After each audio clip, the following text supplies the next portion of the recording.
Betel Radio recorremos las noticias a toda hora. Actualidad, economía, realidad nacional e internacional y testimonios de vida. Estamos en Hora Punta con Fabricio Escajadillo.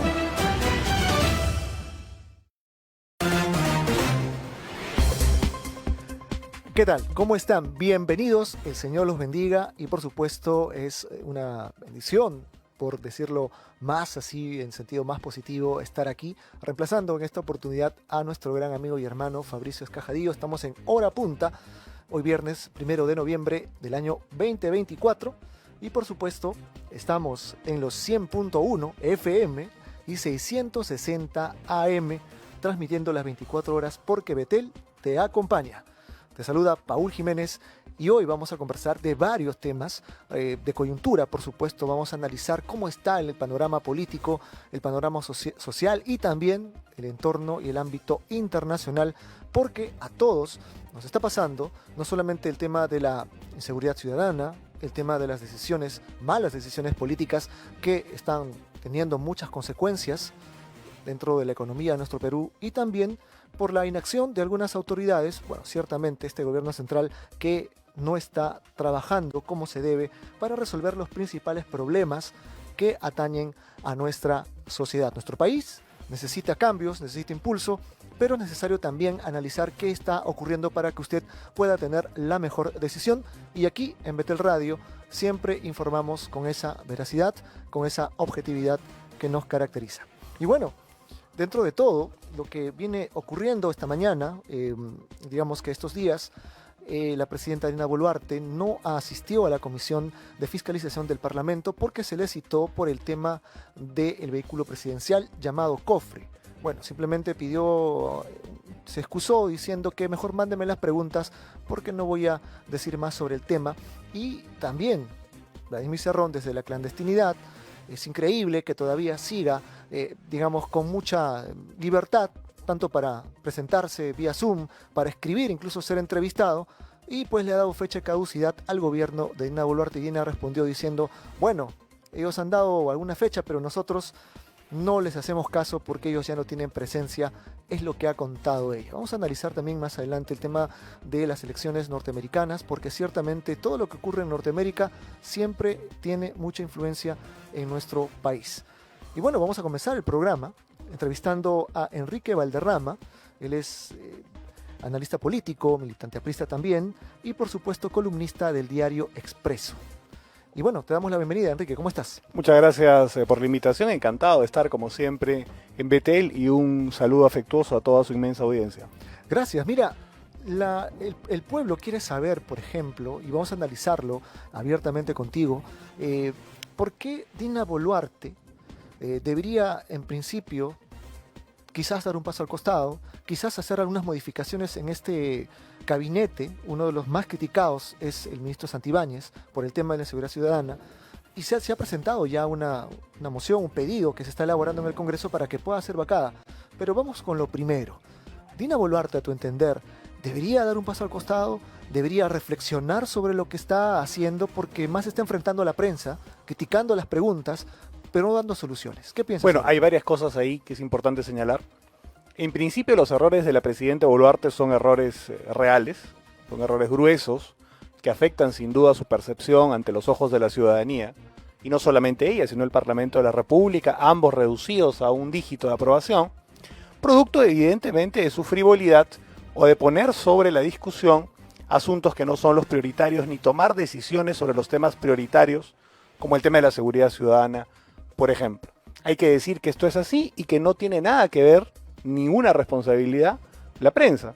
Y que más bien considero que es una actitud poco democrática, más allá de cuál sea el medio interlocutor, que la presidente someta a la prensa a estar 100 días sin declarar, 90 días sin declarar, que declare y cuando declare ya los acuse de una u otra manera de terrorismo, pues de imágenes que dijo la vez pasada. Hay que rechazar eso en principio. En segundo lugar, el momento ideal para que ella hubiera renunciado, hubiera instado a una convocatoria de elecciones era cuando asumió. Creo que debió entender que su periodo debía haber sido de transición y no un periodo para completar completamente el mandato del señor Castillo, con quien compartió fórmula y quien fue cajera además de Perú Libre, ¿no? Es decir, íntimamente relacionada con el señor Cerrón, y hoy día vemos esa relación, parece que da frutos, para la libertad del señor Cerrón por lo menos. Y debió ahí convocar elecciones y lo dije públicamente. Ahora yo considero que lo más importante, más allá de evaluar si puede venir una eventual vacancia o no, vacancia para que asuma el señor que es Alguana ahora, y estemos igual o peor probablemente, o uno peor incluso al momento de cambiar la mesa directiva del Congreso. Más allá de eso, lo importante es que hay que asumir dos cosas fundamentales. Que el tiempo político del señor Adriancén ya se agotó, y está con oxígeno prestado. Fue un parche del señor Otárola, no han demostrado ningún tipo de progreso el Ejecutivo con su conducción. Y en segundo lugar, que el Perú necesita un gesto mínimo. Las manifestaciones se siguen una tras otra, porque lógicamente no hay decisiones en torno al tema de la seguridad ciudadana. Y las buenas ideas que se le puede poner sobre la mesa a la señora no van a poder ser viables si ella tiene al señor Santibáñez en el Ministerio del Interior. Ahora, tengo una teoría, no sé si compartimos esto, Enrique, y es que, a mi entender, Dina traicionó mucho, y ya lo dijo Cerrón incluso, no sé si juega también en pared con este tema, pero traicionó un poco la confianza incluso del partido con el que iba en la plancha presidencial. Se dejó llevar por este tema del el poder, incluso The Economist, tenemos una portada incluso sobre esto. The Economist en su momento mencionó de que ella gobierna porque el Congreso es quien la deja gobernar, ella está ahí por el Congreso. Y creo que ese pacto, que le ha hecho mucho daño, le está haciendo mucho daño al Perú, ha permitido que este Parlamento tenga cobros millonarios, lluvia de millones, tenga incluso la compra de un centro de esparcimiento para el Congreso. Se ha modificado la Constitución en muchos artículos, y recordamos todos que se quería incluso proponer una asamblea constituyente en su momento, todo el mundo se opuso al tema. Sin embargo, este Congreso ha hecho lo que ha querido, y obviamente hay que acaparar el poder respecto a este tema. Patricia Benavides también fue un alfil, una pieza en este argumento, y finalmente pues ella se ha quedado con todo el poder que finalmente quizás ella ya venía a venir, o el que quizás ella quería tener, y que ahora con el Congreso pues tienen una complicidad con el fujimorismo también. ¿Qué piensas tú sobre esto? ¿Coincidimos en este aspecto? ¿Crees tú que esto que ha dicho Cerrón, por ejemplo, ¿no? Nosotros le estamos dando hasta abril o máximo para un poco más para que gobierne? ¿Qué piensas tú sobre esto, Enrique? Pienso que lo que tiene la presidenta Boluarte con el Parlamento es lo que he denominado sobrevivencia cruzada. En Ecuador, cuando las instituciones, el Ejecutivo y el Legislativo, no se pueden entender, se produce lo que se llama muerte cruzada. Es decir, se disuelve el Parlamento, 6 meses después el Ejecutivo también sale y hay nuevas elecciones. Pero aquí lo que vivimos es una parodia invertida, es decir, un Congreso con un Ejecutivo que se consiente en prácticamente todo con tal de llegar al objetivo del 28 de julio del año 2026.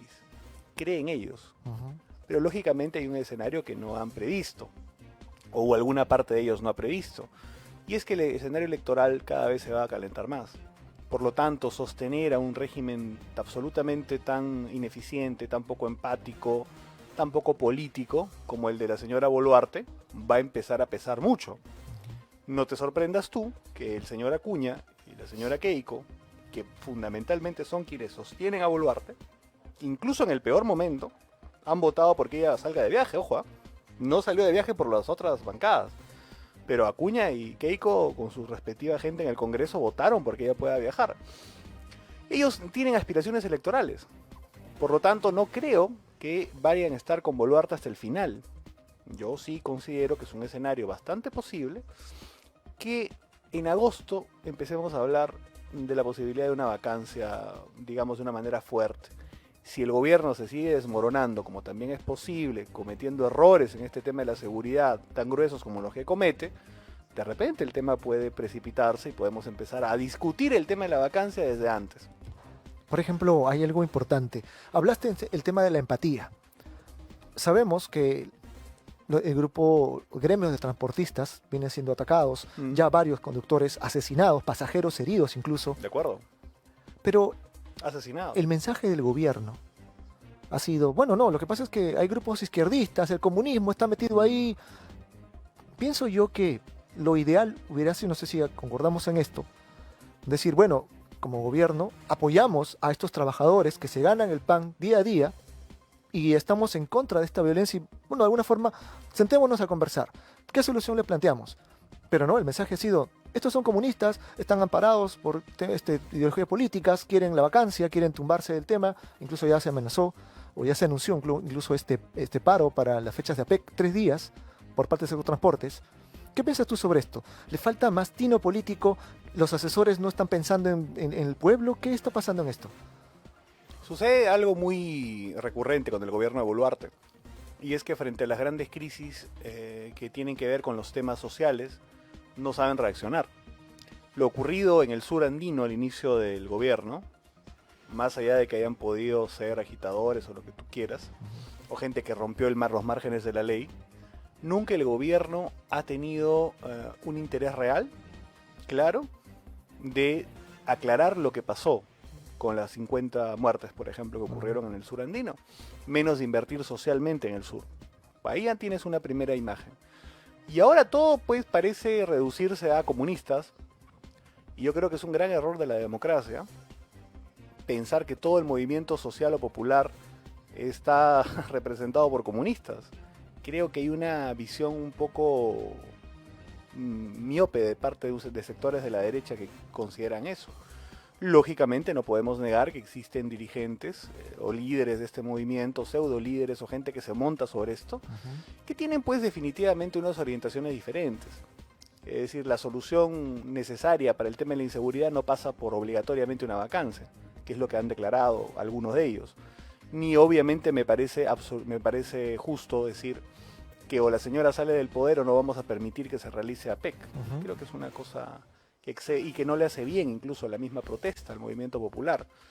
Pero sí creo, y por eso siento que la falta de un partido en el Parlamento histórico como el APRA, que sabe conjugar los temas de justicia social con el asunto de la responsabilidad, por lo menos demostrada en el último gobierno en términos fiscales o económicos, es una visión que le hace falta al país.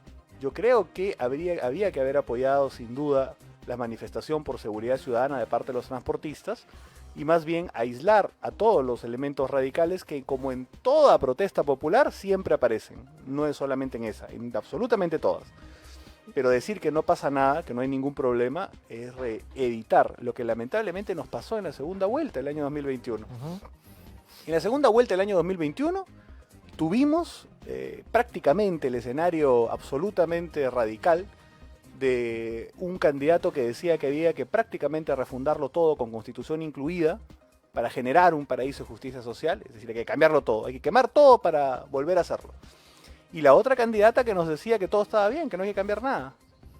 Y yo por eso creo que en este momento es más importante que nunca un mensaje de justicia social, de cambio en el marco de las libertades, y considero desde mi punto de vista que, por ejemplo, un partido histórico como el APRA puede ocupar, sin duda, esa centroizquierda que le hace falta al país a gritos, creo.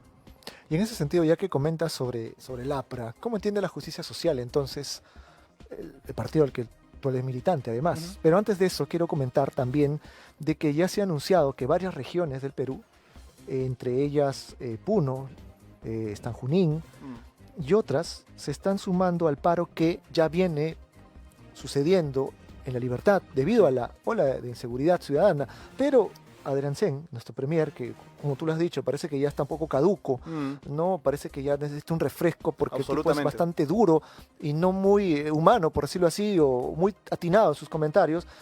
Ya lo ha dicho, está acusando a que esto estaría, pues, si los transportistas protestan, no es por el tema de la inseguridad ciudadana, ni porque se sienten amenazados o porque los están matando, sino es porque Pedro Castillo y Antauro Humala están atrás de esto.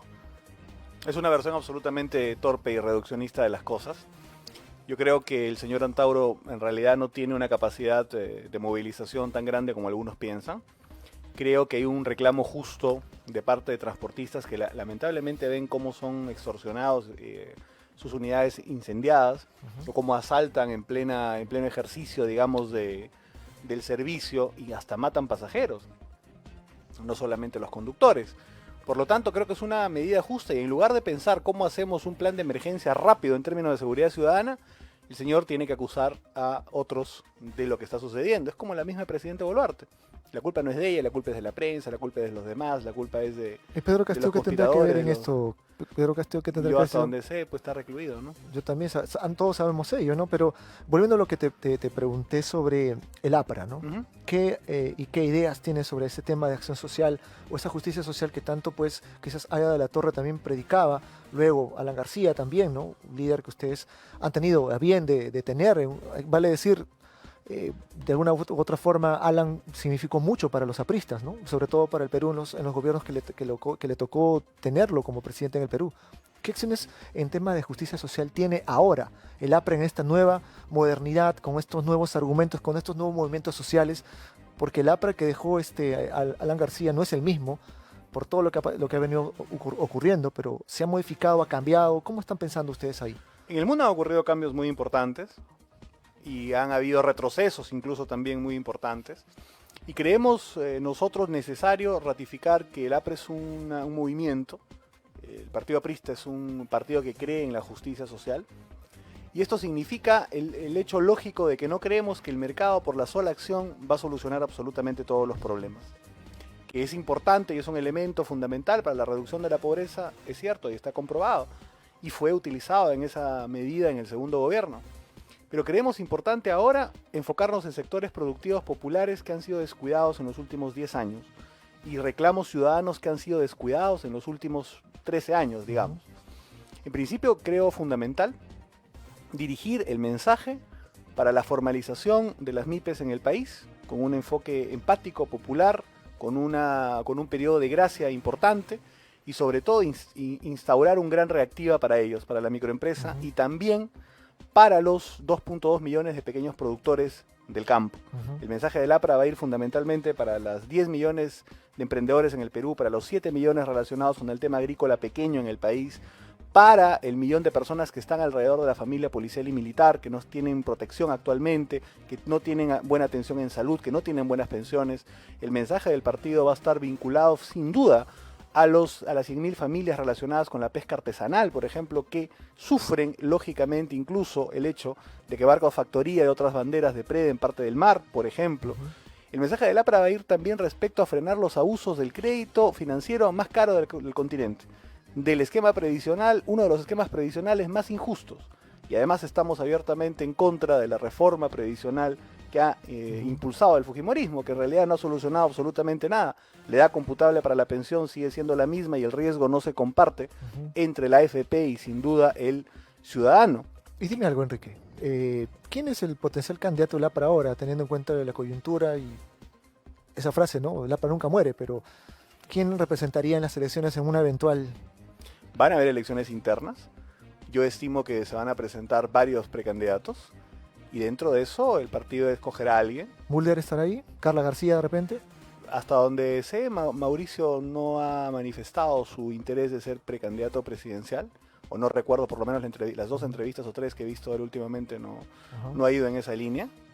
Me parece que el que ha manifestado su intención abierta de querer ser parte de la lista de precandidatos, por lo menos, ha sido Hernán Garrido Leca. Me parece que vamos a tener cuando menos, como te digo, unos 4 o 5 aproximadamente. Lo importante en el APRA es que es un partido político, por lo tanto vamos a decidir democráticamente cuando llegue el momento. ¿Carla García? Es una persona que sin duda va a estar también en la posibilidad de poder inscribirse quizás. Hasta donde le he escuchado parece que ha manifestado su interés de estar en cualquiera de esas posiciones o en la vicepresidencia. Me imagino también en la cabeza de la plancha presidencial o de candidata al Senado o a diputados. ¿Y qué es que deslindamos también del Castillo? Quizás no se ha pronunciado. Ahora creo que su hijo, ¿no? Miguel del Castillo está con una nueva agrupación política también en un grupo cristiano. No se ha pronunciado, pero hay varios que no se han pronunciado, pero también están voceados. Él es uno de ellos, ¿no? Roque Benavides es otro. Sí. Me parece que el que sí se ha pronunciado es Aurelio Pastor. Por eso, decir quiénes van a ser precandidatos va a ser complicado. Hay que esperar la fecha de inscripción y ver quiénes son al final. Yo calculo que van a ser 5 o 6. Qué duro, ¿eh? Ahora, si bien es cierto, las bases del partido aprista fueron, pues, izquierdistas, por decirlo así, en buen término, ¿continúa en ese pensamiento o ya como que se alinea un poco a estas nuevas tendencias ideológicas políticas para tener nuevos adeptos y obviamente nuevos votantes? Lo que pasa es que En el Perú, cuando uno menciona la palabra izquierda, Ujú. se asume mucho con el marxismo y con las posiciones tipo Guido Bellido, o en todo caso con la izquierda pues elitista limeña, que se agrupa más Ajá. alrededor de ONGs que de partidos políticos. Sí, es cierto. Pero definitivamente el APRA no es derecha, eso está absolutamente claro. El APRA, digamos, en términos puristas, podríamos hablar que es izquierda democrática. Nos diferenciamos de los marxistas porque ellos no son democráticos, fundamentalmente, se digan que lo son. Pero nosotros creemos, a diferencia de la derecha, que el Perú necesita un cambio social, que el Perú necesita orientarse a las mayorías populares, que el Perú sin duda necesita una presencia del Estado importante, no como agente económico, pero sí como regulador. Ujú. Hay cosas que en el país no se regulan. Mira las tarifas, por ejemplo, de los servicios. Sí. Un asunto fundamental que ha ido subiendo. Indecopi ha permitido que sea aquí en el país integración vertical, por ejemplo, que cosa que está absolutamente prohibida. No hacen nada en torno al asunto de la pesca. Como digo, los intereses financieros son los más altos del continente. Por lo tanto, sin duda que hay un rol del Estado que no se está cumpliendo y que el APRA sin duda va a impulsar que el Estado tenga un rol fiscalizador mucho más firme, pero también a la vez de promotor de inversiones, que creo que es algo que hace falta bastante. Hablando de eso, hablando de inversiones, sabemos que el megapuerto de Chancay es el nuevo hub importante, no va a tener, incluso China, pues ya sabemos este tema, pero como conversábamos, este grupo de gremios de transportistas están anunciando esta paralización, ¿cierto? Y justo lo están apuntando en fecha PEC. Entonces, ya el ministro Santibáñez, volviendo al tema un poco que nos atañe, ha comentado de que va a tomar cartas en el asunto respecto a estas marchas que están anunciadas para 3 días en fecha PEC. Obviamente, la imagen del Perú para el mundo quizás se vea perjudicada, pero debe solucionarse este asunto.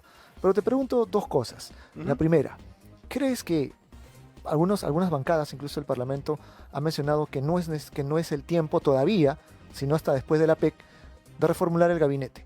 Pero con los errores que ha tenido Santibáñez, esta última patinada, ¿no? Respecto a esta captura de este supuesto líder terrorista, el número 2 dijo, ¿no? De Sendero Luminoso, cuando no fue así. ¿Crees tú que él ya debería decir, bueno, gracias, me retiro en el momento preciso y doy paso a otra persona? Porque otros dicen que Santibáñez está trabajando, porque ves más policías en las calles, incluso algunos conocidos, incluso Javi Colchado lo hemos visto con su chaleco patrullando las calles. Entonces, ¿qué piensas sobre esto? ¿Es el momento de que él salga de esto? ¿Debería tener, digamos, un plan más integral, más potente, un poco más con más pantalones, quizás para combatir a la inseguridad ciudadana en plena fecha PEC?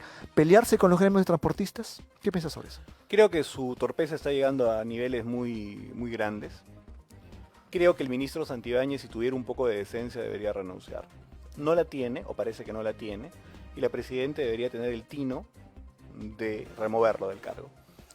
Pero hay un tema importante aquí, y es que Santibáñez no está puesto en el cargo para velar por la seguridad ciudadana, la verdad.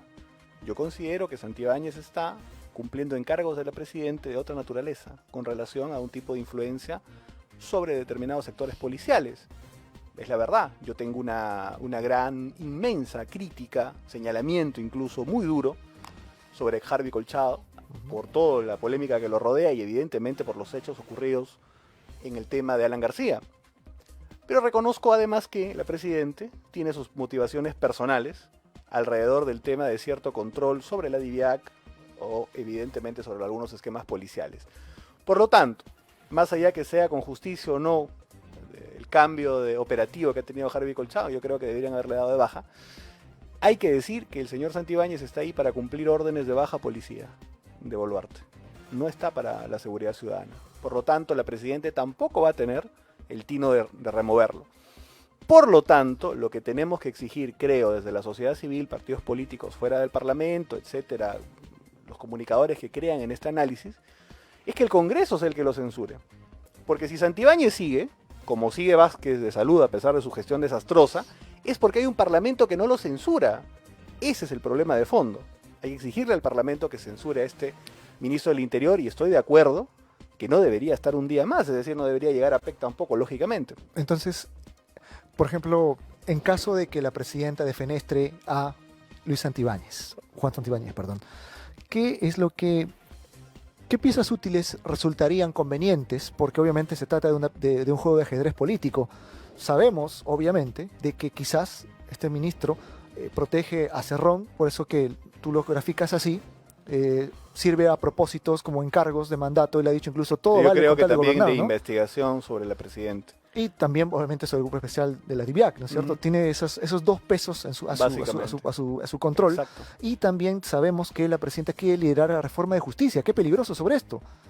Entonces, ¿qué piezas propones o a qué nuevos candidatos, incluso al Ministerio del Interior, propondrías en este aspecto o que podrían de alguna forma lavarle el rostro o quizás tener mejor acción en el trabajo contra la inseguridad ciudadana, que es el problema actual de nuestro país? Yo considero que habría que sincerar las cosas. ¿En qué sentido? Hay un cogobierno claro entre la señora Dina Boluarte, Fuerza Popular y lógicamente APP. Y con la alianza vergonzante con Perú Libre, ¿no? Esa alianza se basa fundamentalmente en una influencia sobre el sector energético, sobre Petroperú. Mira lo que le pasó al último directorio, eso es mano de Cerrón, y en el hecho obviamente que no lo capturen. Ahí se nota claramente que hay una fuerte influencia. Por lo tanto, lo que yo creo es que ella debería ir hacia una suerte de gabinete parlamentarizado, de manera pública. Convocar a sus fuerzas aliadas de manera pública, 6, 7 o las que quieran acudir a su llamado, y decir, vamos en estos 18 meses que quedan, o no sé cuántos meses quedan, 20 meses creo, vamos a tratar de gobernar de la mejor manera posible, mostrándole al país, lógicamente, que estamos siendo aliados. ¿A quién propones tú? ¿Quién podría ser el ideal candidato para reemplazar a Santibáñez? Es muy complicado, te diría, por poner un nombre. Yo creo que lo que tendría que haber es un equipo muy importante, consensuado, con lo mejor que puede tener la policía y evidentemente también con opinión de lo mejor que pueda tener el ejército y los especialistas en seguridad. La presidenta tiene 3.7% según CIP de aprobación. Está casi en el margen de error. Entonces, pues definitivamente es uno de los más bajos que tenemos incluso en Latinoamérica. Entonces, este Congreso debería tomar la iniciativa, pero como sabemos tienen un matrimonio político. No la van a vacar, ciertamente. Parece que estos No son por shows ahora. para la prensa nada más. No por Aunque ahora. Jaime Quito, de Perú Libre, dijo, oye, a sus colegas de otras bancadas, por favor, ayúdanos a vacar a Dina Boluarte. Pero ¿qué pasaría en ese momento? Si en Hoy este día momento, asumiría Salguana. Salguana sabemos que pues es pieza útil de César Acuña, ¿no? Básicamente sería lo mismo peor. Entonces, Ahora gobierna Acuña a través de Boluarte, con sus características peculiares, pero si es Salguana, gobernaría ya directamente Acuña sin ningún atenuante, ¿no? Que eso le pueda generar algún tipo de expectativa, yo creo que sí, porque yo creo que no le va a ir muy bien en las elecciones a Acuña. Y Acuña ya puede estar empezando a pensar que no le va a ir muy bien. Por lo tanto, va a querer generar seguramente una alianza electoral que le permita mantener el registro. Pero gran poder ya no va a tener, por lo menos nacional. Entonces, lo que va a pensar es decir, bueno, entre ya no tener nada de poder y tener poder 10, 11 meses con el nuevo presidente de la República, no suena tan mal. Por eso yo le digo a la presidenta Boluarte, usted no se crea tan especial. Al señor Acuña lo traicionó a Vizcarra, a pesar de haberle cubierto cosas peores que las de Boluarte, ¿eh? Ojo. Siendo peor que Boluarte, Acuña fue aliado de Castillo y votó por la vacancia de ambos. Es aliado hoy día de Boluarte y puede votar sin ningún problema por su vacancia. o sea que esa frase, ¿cómo calificarla? ¿No? Una frase muy... que no está, pues, que no se alinea mucho al pensamiento de los peruanos, por decirlo así. Yo soy la madre del Perú y Acuña es el papá, no sé, una cosa así. Yo no creo que, o sea, me parece que eso ya se lo han tomado bastante en serio, aparte de tener en cuenta que el Guayquio Escorima también ya está dentro de Alianza para el Progreso, ¿no? Es una especie de No, yo no confiaría, no pondría un centavo en apostar a la lealtad del señor Acuña. No cree en nadie. aparte, Si él necesita, si él ve que puede gobernar 11 meses a través de otro y se libre un poco de la sombra de Boluarte, lo va a hacer sin ningún tema. El problema es el excusa que van a tener que tener. Pero con las investigaciones avanzando y con un parlamento que se ha procurado no fiscalizar, no te sorprendas que en 2 o 3 meses aparezca un gran escándalo de corrupción que toque al hermano de la presidenta, a ella misma, y pues eso puede ser usado como argumento para la vacancia. Entonces yo te digo, Es decir, a lo que voy es, no es que es seguro que la van a vacar, pero no creas que la puerta está cerrada. Yo creo que está mitad y mitad, 50-50. Y esta amenaza de Cerrón, que le damos fecha hasta abril para que pueda estar ahí, algo que puede dar a entender él es que si tú me capturas antes o si tú me sigues persiguiendo, yo voy a soltar lo que yo sé de ti y hasta esa fecha te doy para que tú puedas ordenarte. Bueno, ha sido Sonó amenaza, ¿no? ha sido su cartera, ¿no? Perdón, ha sido su cajera, ¿no? Claro. Y creo que trigo limpio Cerrón no es, ¿no? Acuérdate que han vendido en el gobierno regional de Junín hasta brevetes, que más no habrán hecho. Y parte del dinero de la campaña del señor Castillo, que administraba la señora Boluarte, por cierto, ha debido provenir de fuentes no muy lícitas. Eso ella lo debe saber. Y él debe saber que ya sabía. Debe tener pruebas sobre eso. No le va a ir muy bien definitivamente si rompe totalmente con Cerrón, ojo. Así que él tiene elementos, estoy convencido, para chantajearla. Me parece que el mismo Cerrón ya no debe estar en el país, o en todo caso debe estar en una embajada. Lo veo muy seguro de las cosas. Se conecta desde la clandestinidad, incluso hasta lo entrevistan, proporciona información delante de las narices de todos y nadie, ningún agente policial, otros hablan de que las fuerzas cubanas estarían protegiéndolo, de que las fuerzas rusas. Está asistido, definitivamente. Parece Está que sí, asistido, ¿no? Porque está tiene asistido, no está incluso- solo. Y este vehículo presidencial, el cofre, ¿no? O sea, tanto se habla de esto, tanto a tal punto que el mismo Cerrón se ha pronunciado sobre el tema. Dice, no, yo no puedo movilizarme en un vehículo que está controlado, vigilado por satélite y sería algo ilógico de mi parte que yo me pueda subir a un vehículo presidencial así. Pero ya se sabe que el vehículo presidencial estuvo en Mykonos, en el sur de Lima. Y obviamente por allí estuvo las coordenadas para supuestamente capturar a Cerrón, pero creo que aquí estamos deduciendo de que Dina Boluarte lo protege tanto de que Santibáñez es una pieza útil para este propósito y no lo quieren capturar y no lo van a hacer por lo menos hasta que termine. Y nos hemos olvidado de Juan Silva, el ministro de Transportes, que hasta el momento no se sabe dónde está y que también tendría información muy relevante de lo que ha pasado pues en en Perú Libre, ¿no? Totalmente de acuerdo. Y otra cosa muy que es evidente respecto a la alianza que hay con el Parlamento es la actitud de los fujimoristas respecto al tema de Santibáñez, ¿no?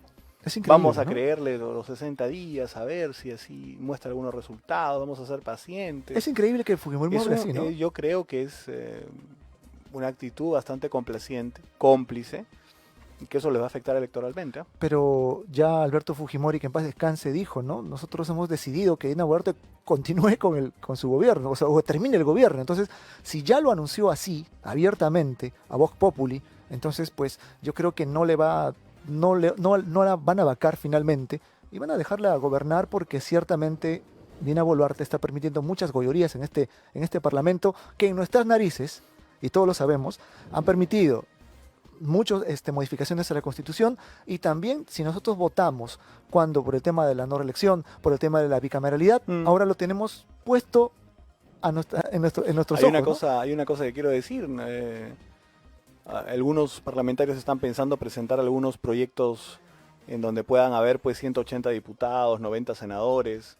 Yo creo que eso sería una afrenta al pueblo. Creo que la bicameralidad está bien y debe mantenerse los márgenes mínimos que se han establecido. Es decir, 130 diputados y 60 senadores como máximo. Ya no podemos seguir incrementando. Y además una cosa adicional, creo que debe funcionar con el mismo presupuesto que ha funcionado el Parlamento a pesar que ha aumentado los representantes. Es más, debería reducirse el presupuesto del Parlamento, aún así sea bicameral, te digo. El año 2011 el presupuesto del Parlamento era de 350 millones.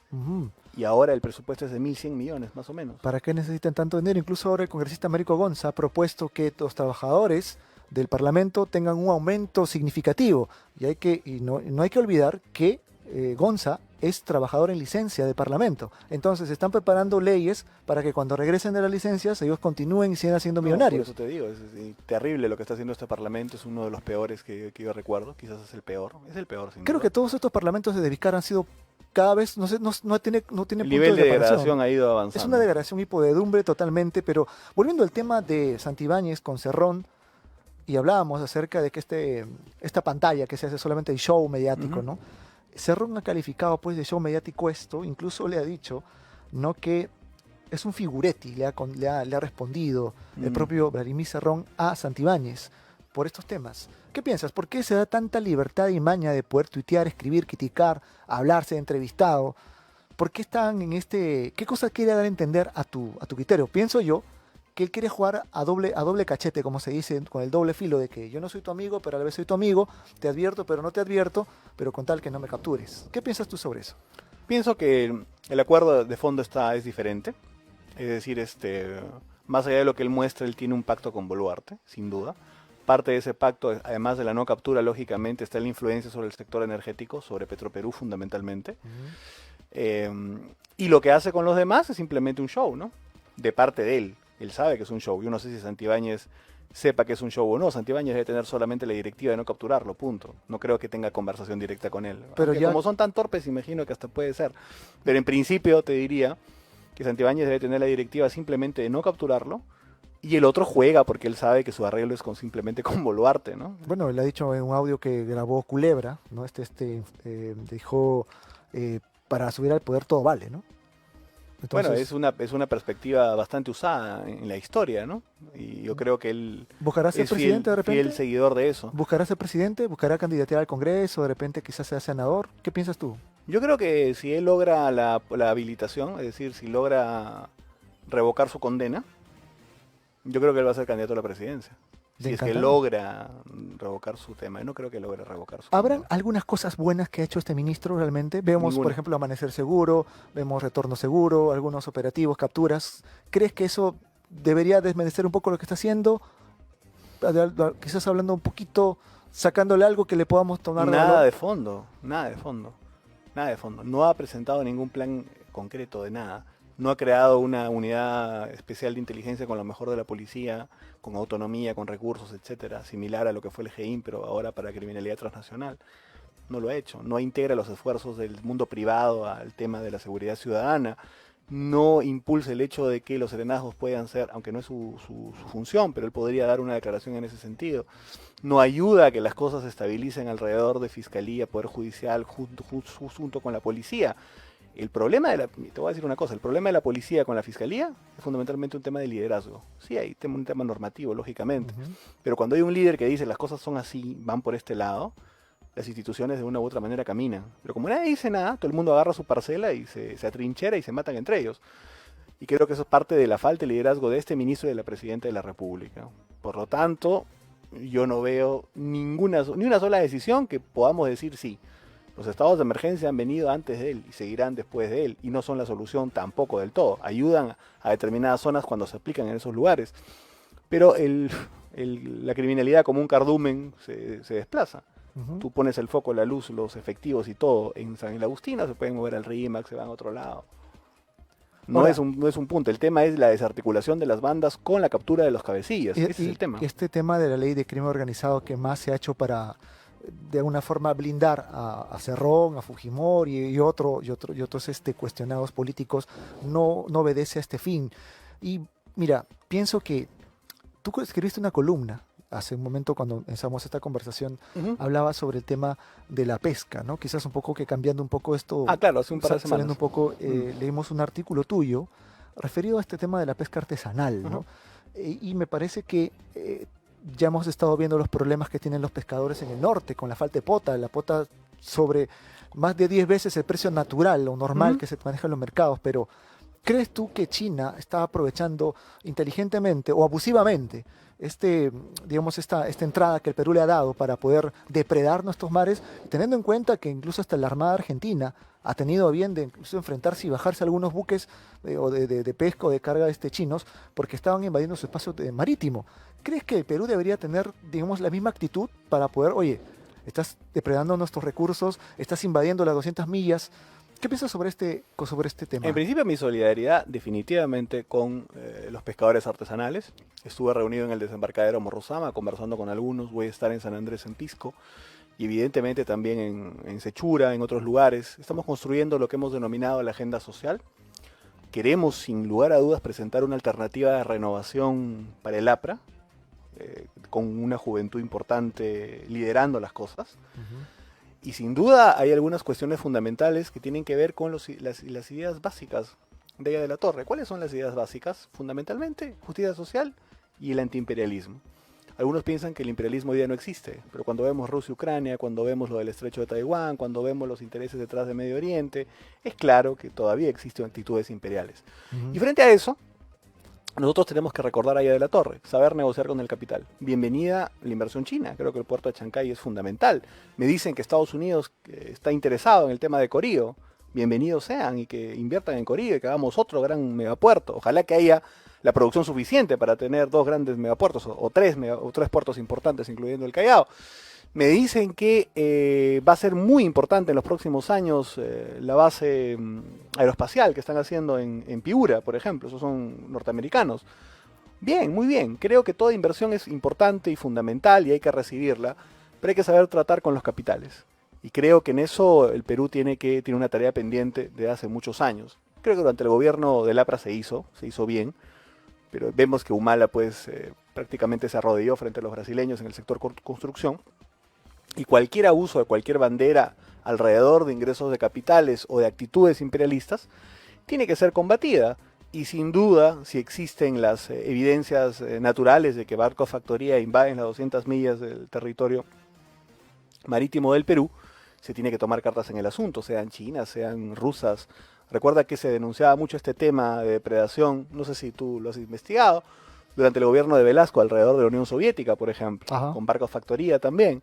Es una actitud usual de las potencias cuando hay gobernantes descuidados.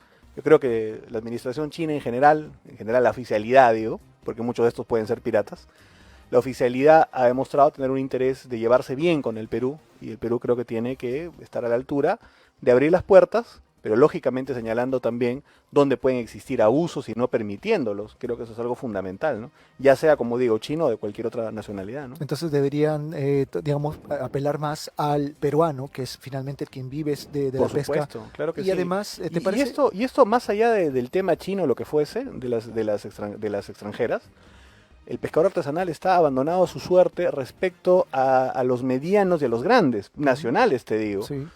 Y en mucho de esta pesca se orienta fundamentalmente a la harina, cuando potenciando, digamos, la pesca artesanal en la medida que se pueda, podríamos orientar, por ejemplo, al consumo humano. Hay una falta de perspectiva en la alimentación nacional, un plan grande de alimentación nacional que podría basarse en el pescado, por ejemplo, que no se hace porque no se potencia ni se coordina adecuadamente con los artesanales. O sea, no solamente están en desventaja con los barcos factoría de otras nacionalidades que depredan el mar, sino también con los grandes nacionales o con los medianos, cuya producción fundamentalmente se orienta a la harina, y no, por ejemplo, a la alimentación como debería ser un plan pensado en el país. Sobre esas cosas estamos construyendo la agenda social. Y eso es importante porque pienso que el pescado es un recurso natural que el Señor nos ha puesto en los mares precisamente para la alimentación de las personas, los ciudadanos, y eso es importante porque si se congelase digamos, el pescado, se podría abastecer a muchas personas. Ese es uno de los puntos importantes pero de es los increíble desembarcaderos, por ejemplo, el sistema de congelamiento. Que el precio del pescado esté por las nubes y no esté al alcance de la ciudadanía. Entonces, y eso que el pescado no tienes que alimentarlo, no tienes que criarlo, y hasta Dios los pone en el mar. Es una bendición absoluta. ¿Cierto? Totalmente. ¿Y por qué está caro? Entonces, sería, digamos que en materia de otro debate, pero quizás quisiera preguntarte algo. En una columna de opinión, tú también, cambiando otra vez de tema, comentaste acerca de uno de los integrantes del equipo especial de Bajato. Nos referimos a Domingo Pérez. Sabemos que hubo un informe, una investigación en la que supuestamente habría tenido o tendría un desbalance patrimonial. Tú lo calificas de corrupto.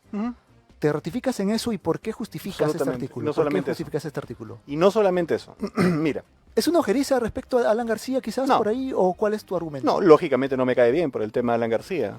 Pero hay una teoría, no sé si comulgamos en esto, hay una teoría de que Alan García baja ese día con el arma y se dice de que si él no lo veía a Domingo Pérez, o sea, si lo veía, lo mataba. Primero por lo declarado por los abogados y la gente cercana. Ajá. Del análisis de las imágenes se ha establecido, según lo que dicen, con cargo a que lo revisemos, que no era una arma, sino era una suerte de como que llaves que dieron por la toma la imagen de que era un arma.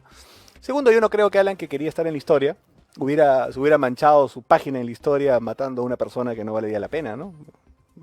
No creo. Para nada. O sea, ¿para qué haría eso? Si sabía que finalmente su destino iba a ser en ese momento la muerte, iba a manchar esa última página de su historia, digamos, pues matando a Domingo Pérez, por favor, que en la perspectiva de la historia, ¿quién será, no? Pero te digo, no solamente es José Domingo Pérez. Yo lo que he dicho es que yo tengo la teoría, y creo sinceramente, como una opinión, que Cuando Hamilton Castro deja el equipo especial, el señor Gustavo Gorriti aborda a los nuevos fiscales del equipo especial, a Vela y a Pérez, y él los orienta con los brasileños, con Odebrecht. Él tenía información que el mismo Gorriti decía que no venía de la Fiscalía peruana, porque venía de los brasileños, lógicamente, ¿no? Él dice que no, que sus fuentes, los periodistas en Brasil, su red, etc. Yo creo que era de los brasileños. Y él los lleva con Odebrecht. Producto de eso, no solamente Pérez, sino Vela también, hacen cosas absolutamente absurdas. Por ejemplo, no ponen a buen recaudo los bienes de estas personas, a pesar de que había un esfuerzo, me parece que por esos años de Catherine Ampuero de hacer ese tema, pero eso quedó en nada. Uh-huh. Le perdonaron los impuestos, le permitieron la venta de Chaglia, le firmaron un acuerdo de colaboración absolutamente vendepatria. Por lo tanto, para mí no solamente son corruptos, sino son vendepatrias. Ellos dos y el señor que los protegía, el señor Pablo Sánchez, que es quien ha mandado en el Ministerio Público en los últimos 10 años, salvo el breve periodo de Chávarri, a quien lapidaron sin pruebas, y el periodo de Patricia Benavides, que yo siempre he mencionado, que me parecía que no era una persona correcta. Siempre he mencionado eso, incluso he tenido debates en mi partido por la posición pública de algún ex parlamentario de estar al lado de ella, ¿no? Creo que era una persona absolutamente cuestionable, por lo menos, ¿no? Con la hermana, una serie de cosas. Pero el que manda en la fiscalía, salvo esos dos intervalos, es el señor Pablo Sánchez. Por lo tanto, ellos tres son los que han provocado fundamentalmente el hecho de la gran impunidad de los brasileños. Ahora hacen show y dicen vamos a darle prisión preventiva al señor Barata. El señor Barata está en Brasil, nunca va a venir. Pero han logrado de alguna forma va a ser una condena contra Alejandro la Toledo, condena, ¿no? de Toledo viene por otras razones. No forma parte del tema del acuerdo de colaboración eficaz y es trabajada fundamentalmente por Hamilton Castro antes de José Domingo Pérez y lógicamente también por el señor Peña Cabrera, que estuvo a cargo de la extradición. Eso no tiene ningún mérito en el señor Domingo Pérez, ¿no? Pero bueno, él querrá echarse esas flores, una de las últimas que les debe quedar, ¿no? Porque todos los demás casos lamentablemente no van a proceder por el tema que el mismo tema Lavallato se ha caído en Brasil. ¿Y por qué dices que es corrupto entonces? ¿Por qué lo consideras así? Porque si una persona acuerda con un agente económico como Odebrecht darle ese tipo de facilidades, yo no creo que lo haga por una convicción ideológica, ¿no? Lo ha hecho por dinero. Y parte de esa probanza estoy convencido que viene en el tema de enriquecimiento y desbalance patrimonial que tiene. Que no es un tema periodístico, es un tema de la Fiscalía. Ojo, eso es una investigación de la Fiscalía. Y es un tema disciplinario que está viéndose en la Fiscalía. Y estoy convencido que cuando le levanten la alfombra al señor Vela van a encontrar muchas cosas porque hay mucha información sobre signos exteriores de riqueza de parte del señor Vela. Bueno, Villanueva, otrora hombre de confianza de Patricia Benavides, ha señalado que la Barba supuestamente habría pedido un favor, ahí tienes un ejemplo, por ejemplo. Pero ¿hay que creer a Villanueva? No, pero te iba a decir eso. Una persona correcta no podría tener a Villanueva como su mano derecha. Desde ahí ya empieza la figura de Benavides a distorsionarse. Porque ella tendría a una persona como Villanueva de su mano derecha, ¿no? Y respecto a lo que tú dices, no necesito a Villanueva para saber que el señor Vela pues ha estado detrás de algunas cosas, ¿no? Creo que eso es bastante evidente. El tema van a ser sin duda los escenarios probatorios. Probablemente sea muy difícil hacerlo, pero lamentablemente las cuentas sí son perseguibles, ¿no? O sea, yo creo que si hay desbalance patrimonial, como estoy convencido que debe haber en el caso del señor Vela, eso se va a saber. Y por ese lado van a caer. Recuerda tú que Al Capone cayó por impuestos, así que puede ser que el factor económico los termine desestabilizando, ¿no? ¿Para ti debería ir a prisión preventiva también entonces? 36 meses. Los dos. Sí que lo quieres, ¿eh? Dime, Sí, finalmente... y en Chayapalca. Chayapalca, wow. Finalmente, por favor, tu reflexión sobre esto que hemos conversado brevemente.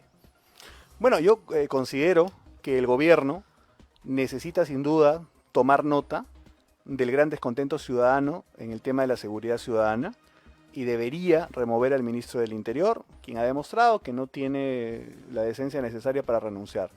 Y si la Presidenta no lo hace, hay que instar a las bancadas en el Parlamento que lo censuren. Las movilizaciones, la gente que de verdad cree que está viviendo en un estado de inseguridad como es real, necesita un gesto del Estado. un gesto sería cambiar al ministro del Interior, no es mucho tampoco. Estamos pidiendo que se reconfigure todo el gobierno, que debería reconfigurarse el gabinete, pero por lo menos que saquen al ministro del Interior y que anuncien un paquete de medidas de emergencia en los próximos 90 días realmente firmes. Ahí la gente podría empezar de nuevo a decir, bueno, vamos a esperar. Si dicen que van a hacer cosas sin sacar al ministro, nadie les va a creer. Ojalá que reflexionen. Bueno, muchas gracias. Encantado de haber estado acá. Ha sido pues importante e interesante además la conversación porque hemos analizado varias cosas que están en la palestra precisamente. Y lo más importante es que Enrique Valderrama, él escribe una columna en Diario Expreso y además es un analista político con larga data y también es militante aprista. Estuvo con nosotros, vamos a hacer una pausa, pero cuando regresemos vamos a seguir conversando sobre este tema, vamos a ir analizando un poco el tema del panorama de la reforma judicial. ¿Y quién está con nosotros? Pues está nuestro analista también, un abogado precisamente para conversar sobre este tema. Vamos a hacer una pausa comercial y regresamos. Ya volvemos con Hora Punta con Fabricio Escajadillo. En Betel nos preocupamos por llevarte la mejor información. Actual, veraz y de interés nacional e internacional. Hora Punta. El programa que te mantiene conectado. Sintonízalo de lunes a viernes a las 10 de la mañana. Hora Punta. Con Fabricio Escajadillo en los 100.1 FM. Betel te acompaña.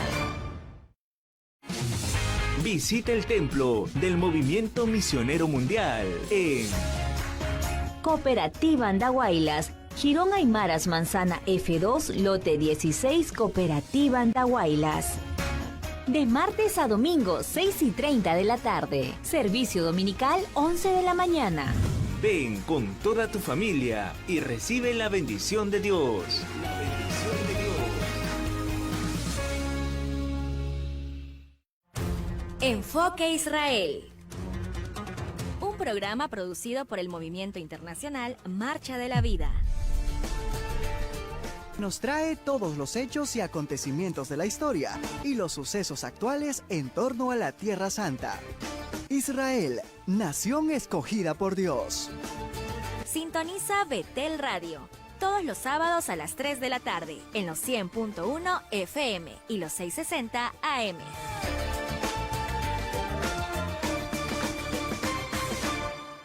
Continuamos en Hora Punta con Fabricio Escajadillo.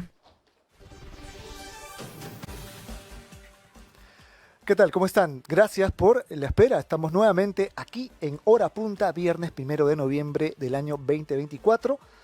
Soy Paul Jiménez, estamos en vivo hoy. Estoy haciendo un reemplazo de mucho honor para mí de Fabricio Escajadillo, quien pues está ausente por esta fecha, pero él va a volver a acompañarlos como siempre aquí en los 100.1 de la FM y los 660 de la AM, transmitiendo las 24 horas aquí porque Betel te acompaña. No olviden que también tenemos los números WhatsApp 947-246-545 y también llamadas si usted quiere llamarnos también para preguntarnos alguna sugerencia o participar en vivo y en directo con nosotros al 01-613-1709.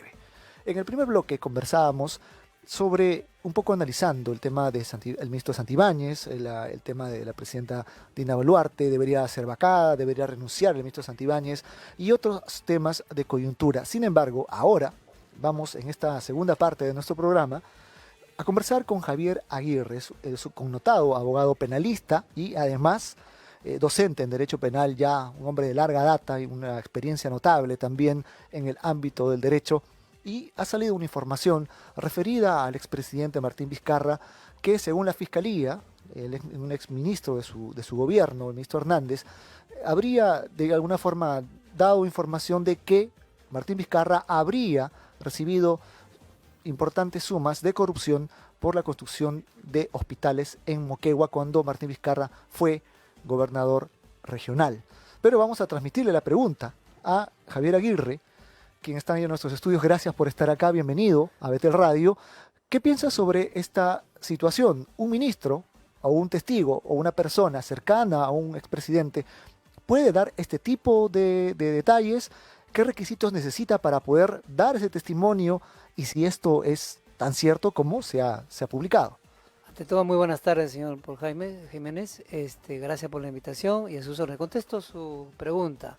Sí, ayer se inició el juicio oral, ya propiamente dicho, de este caso del señor Vizcarra, en la que se le está juzgando, así vamos a hablar, por el delito de cohecho. Esa es la parte, digamos, estrictamente legal. ¿Qué es cohecho para los...? Cohecho en términos sencillos es el soborno o la famosa coima. Una coima, recibe una coima. Él pidió un dinero para 2 proyectos, uno de la ampliación del Hospital de Hilo y el otro el Hospital de Hilo y el otro el proyecto de Lomas de Hilo. En uno 1.300.000, el otro 1.000.000. Esto lo dijo ayer, pero poco a poco se va actualizando la información. Digamos que la información es de alguna forma fresca, ¿no? Sí, okay. Entonces ayer conocimos ya el inicio del juicio oral por este caso, al señor Vizcarra.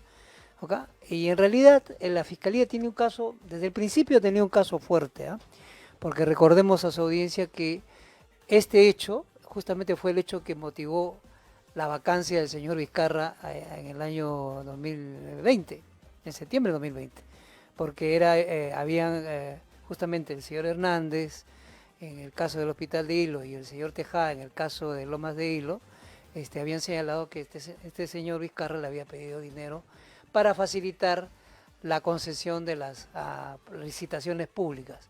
¿Y por qué digo esto? Porque él no era el que daba la buena pro, era un comité especial, porque así es en todas las licitaciones públicas, que son 3 personas, quienes dan realmente legal y realmente la buena pro. Él obviamente tenía un cargo político importante, era el presidente regional de Moquegua, pero él, por canal paralelo, él pedía esos dineros, ¿ok? Y esa información salió en el año 2020, de un hecho que sucedió en el año 2013-14, ¿ok? Y eso generó que en primer lugar lo vacaran en aquella oportunidad del Congreso, que él mismo convocó para luego de que haber ha hecho una especie de autogolpe con la famosa cuestión de confianza, entre comillas, ¿no? O de negación de confianza. Con este eventual testimonio, digamos que Hernández, ¿se habría acogido a la colaboración eficaz o sería un aspirante a colaboración eficaz? ¿Cuál de los dos contextos es? La información que manejamos es que él realmente, como consecuencia de ese hecho en el año 2020, él inició un proceso de colaboración eficaz y ya existe una sentencia judicial en la que le han, así se llama, homologado ese pedido de colaboración eficaz. Entonces, es en este momento un colaborador eficaz formalmente. O sea, un colaborador eficaz no puede mentir, ¿cierto? Aquí viene el tema, le contesto la pregunta. Entonces, él es un testigo fuerte a favor de la Fiscalía para demostrar que él ha pedido dinero y ha recibido el dinero que dice el señor Hernández le entregó al señor Vizcarra. Y no solamente eso, ayer escuchamos que la Fiscalía dijo en su presentación que no solamente él había entregado parte del dinero, sino que le había entregado también a través del chofer del señor Hernández, en la casa del señor Vizcarra. Eso es lo que dijo ayer la Fiscalía. Entonces, la Fiscalía tiene, por eso le digo, un caso fuerte, en lo que se demuestra que este testigo ha señalado no solamente él, sino su chofer, y además tiene los dichos de la secretaria del señor Hernández, más la secretaria de la empresa que ganó esa licitación, que lo han visto que él iba a la empresa esta que había ganado la licitación para reunirse con estas personas. ¿Okay? Aparte, la Fiscalía también ha señalado que tiene las comunicaciones vía correo electrónico, ha podido rescatarlo. Aparte tiene ahora los famosos WhatsApps, las conversaciones por WhatsApp de aquel momento. O sea, la Fiscalía tiene un caso fuerte realmente, ¿no? Y probablemente va a demostrar con eso que le dieron el señor Hernández y su chofer y las otras personas al señor Vizcarra en el juicio oral, ¿correcto? Entonces, en realidad, pero ahora viene la etapa, como se dice, fuerte, porque ya entramos a valorar los hechos. Hasta este momento el fiscal tiene un caso fuerte, por eso ha acusado, por eso se ha abierto el juicio oral, pero ahora viene, van a llamar al señor Hernández, van a llamar al chofer del señor Hernández, van a llamar a las 2 secretarias, van a llamar a los peritos que han analizado los correos electrónicos, han recibido los WhatsApps, y todo eso va a tener que demostrarse durante las sesiones de audiencia que van a venir.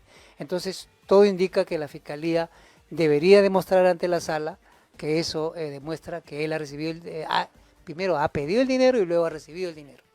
según la justicia, según lo que usted entiende, ¿cuántos años le esperarían en caso de que esto se compruebe ya fehacientemente a Martín Vizcarra, si es que acaso es acusado? Acá ¿no? este caso es Culpable. bien singular por lo siguiente, porque son dos procesos de licitaciones. Ujú. Dos.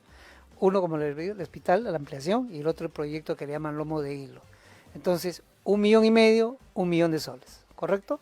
¿Ok? Entonces, en un mismo juicio vamos a ver los dos casos, pero son dos diferentes situaciones, casi en el mismo año, 2013-2014. Entonces, la ley permite hacer ese juzgamiento, y por eso la Fiscalía le está pidiendo al juzgado que lo sentencie por 15 años, que es la suma por el Loma de Hilo 9 y por el caso del hospital 6 años, entonces 9 más 6, 15.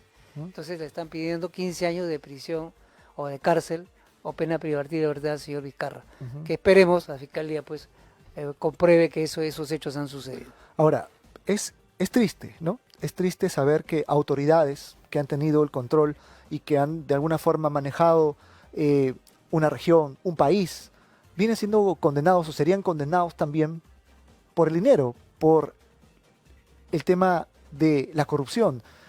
Y es triste saber que muchos de los simpatizantes de Vizcarra que le creen que es inocente, el mismo se ufana también en sus redes sociales, en cada entrevista que él sale, que él no tocó ni un sol. ¿Usted le cree a Martín Vizcarra? Bueno, como soy abogado, no se trata en términos legales de creer. Como ciudadano le pregunto. Bueno, ciudadano, todo indicaría que él es el responsable de lo que está sucediendo o por lo que él está juzgando como ciudadano, pero como abogado no puedo decir eso. Tenemos que demostrar la responsabilidad penal a una persona, sea el señor Vizcarra, el que nos esté escuchando, si tuviera un problema penal, tiene que demostrarle que es el responsable mediante un juicio. Y en ese juicio se demuestra la responsabilidad. Por eso le digo que este caso de la Fiscalía tiene un caso fuerte, realmente, tiene todos los medios para demostrar, persuadir y convencer al juzgado para que lo sentencien por 15 años y asuma su responsabilidad penal el señor Vizcarra.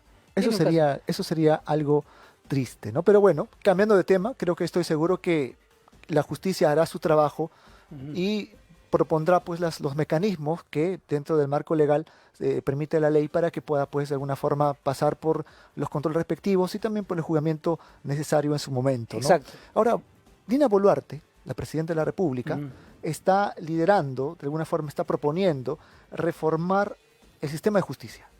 Esto es preocupante porque al parecer ella utilizaría o instrumentalizaría, como se menciona esto, el tema de la justicia quizás para su favor.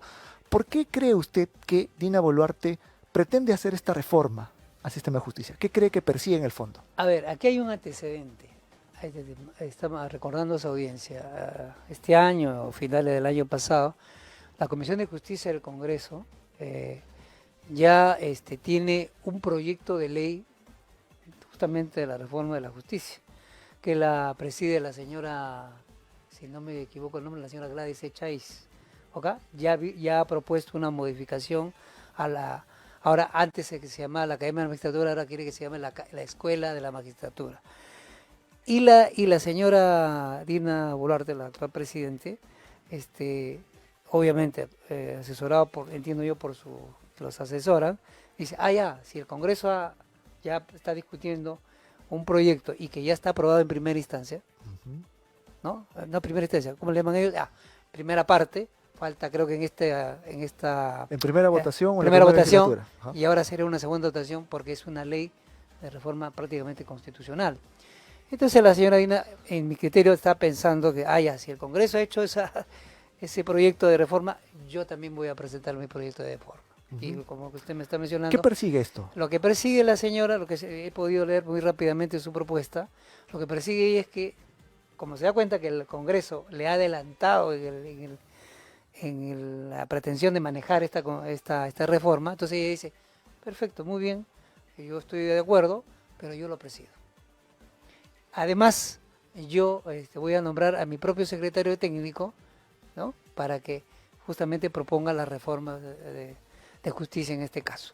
Entonces, esos dos detalles nomás ya revela que hay un interés personal de la Presidencia de la República en manejar esta situación de la reforma de justicia. Y, como se dice, para mí se ha desnudado el Poder Ejecutivo con eso, ¿no?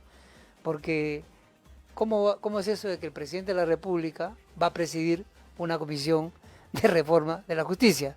Cuando eso debe ser una amplia, como han hecho en el Congreso, los representantes del Congreso tienen que discutir y todo lo demás. Él quiere tomar como se dice, entre comillas, el toro por las astas, pero entiendo yo, está mandando la imagen en beneficio a la señora. ¿Por qué? Todos sabemos que la señora en este momento tiene procesos penales, tiene investigaciones. El primer investigación es por el tema de que ella ha sido funcionaria del RENIEC y a pesar de eso postuló, ahí tiene un proceso.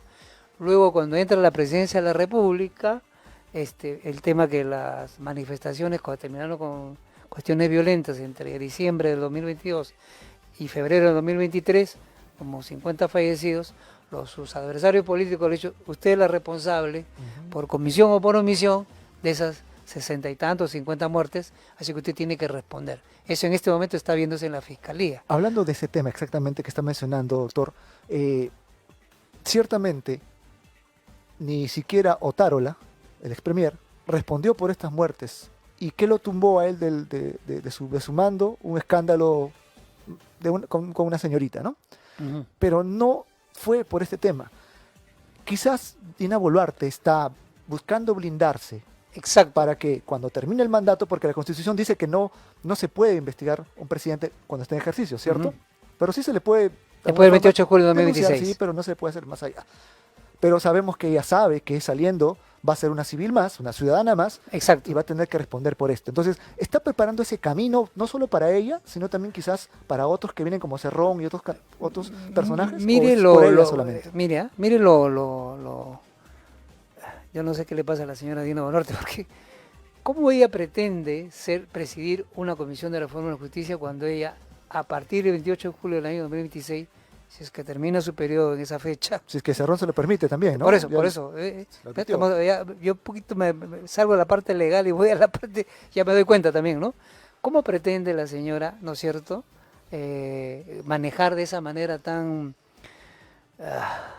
libre hasta burdo o callacienta de alguna forma y delante de todos los peruanos, ¿no? Burdo, ¿no? O sea, yo sé que me estoy yendo más allá de la parte es que es tan, ¿cómo se le ocurre a la señora? Por lo menos hay que dar la imagen de que yo no presido nada, pues propongo apoyo a la Comisión de la Reforma, perfecto, muy bien, y ya, que discutan ahí en el Congreso, que lo aprueben y punto.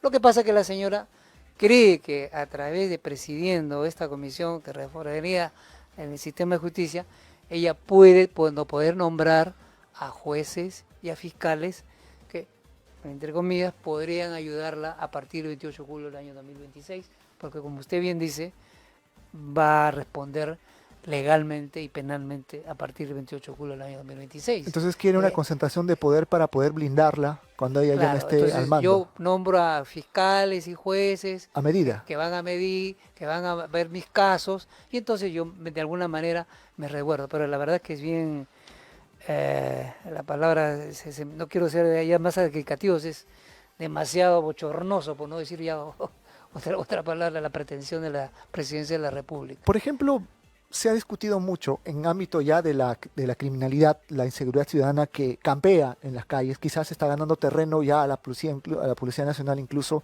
¿Cree usted que con esta propuesta del llamado terrorismo urbano, que ya se cambió, ¿no? Simplemente para no chocar con otras cosas, según ellos? Criminalidad sistemática le han puesto. No, criminalidad sistemática, ahora tiene el nombre, creo que el nombre cambia, pero quizás en el fondo sigue siendo lo mismo. Usted como experto debe saberlo. ¿Cree usted que esto debería llevar a que los militares salgan a las calles? ¿Es necesario atacar de fondo? ¿Cuál será el problema si hay muchas normas contra la criminalidad? ¿Por qué no están efectivas? ¿Qué es lo que está pasando? ¿No se cumple porque hay muchas letras en el papel? ¿Son muchas leyes las que no se aplican? ¿Qué es lo que debería hacer para que este gobierno o el Congreso de alguna forma también, junto con las fuerzas policiales y armadas, puedan derrotar a esto que vemos afrontando todos los días en las calles, que es la inseguridad ciudadana, doctor? 3 respuestas a su pregunta. La primera, como usted bien empezó con la pregunta, ¿no? Terrorismo urbano, y ya el Congreso dijo, bueno, no es terrorismo, ahora lo vamos a poner criminalidad sistemática, que a la larga es lo mismo, simplemente le han cambiado de etiqueta. Le cambias de polo nomás punto, a esta persona. Nada más. Okay. Segunda respuesta, con un cambio de ese tipo, como usted dice, cambiar de polo nada más prácticamente, no cambiamos nada. ¿Por qué? Porque el sicariato, la extorsión, el sicariato, la extorsión y los homicidios calificados, los asesinatos que vemos cuando matan a las personas por no pagar un cupo, esos son 3 o 4 delitos graves, ya sancionados por nuestra actual ley penal. Y las penas mínimas son, señor Jiménez, son 25 años a cadena perpetua. Sin beneficios. Sin beneficios. ¿Y Ya por qué no se habla de eso? Exactamente. Entonces, los congresistas, entiendo yo que por mandar equivocadamente, mi criterio, un mensaje de que algo están haciendo, ya le pongo terrorismo urbano, como dice que es demasiado terrorismo, mejor le pongo criminalidad sistemática. ¿Y qué han hecho? Lo único que han hecho es subir de 25 años a 35 años a cadena perpetua. Pero si ya 25 años es gravísimo, 35 ya es casi, ¿no? Entonces no han cambiado absolutamente nada. Y no van a cambiar, cambiando el papel, poniéndolo, no van a cambiar absolutamente nada. Tercera respuesta. Escuchaba en la entrevista anterior, ya la parte que viene con la parte política, es que tiene que haber primero un estudio, una sistematización, una actuación policial sistemática de inteligencia, logística, recursos humanos, estrategia, ¿no? Para justamente combatir esta extorsión. Y tenemos el ejemplo.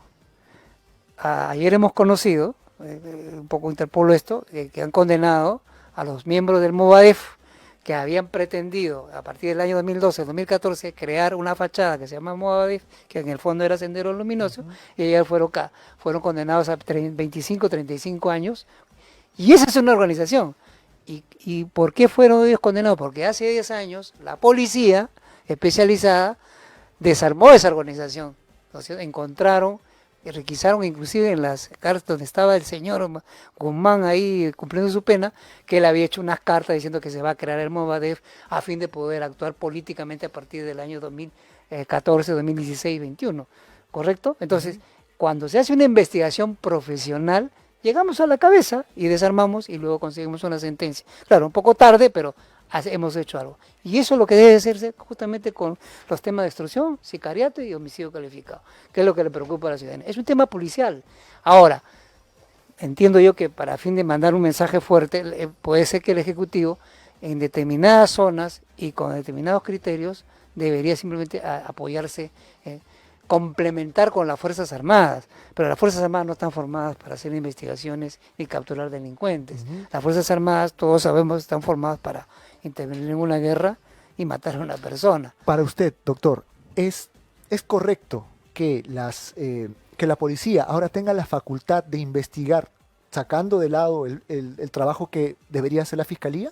¿Eso es de alguna forma para usted correcto? ¿Se le está dando más poder a la policía en este tipo de funciones? No, yo no comparto ese criterio. Le entiendo la pregunta y no estoy de acuerdo con los colegas que señalan que antes la Fiscalía era el que debe conducir la investigación, así lo dice la Constitución. Como persecutor del delito. Claro, la ley orgánica del Ministerio Público. Efectivamente, todo eso es cierto. ¿Ok?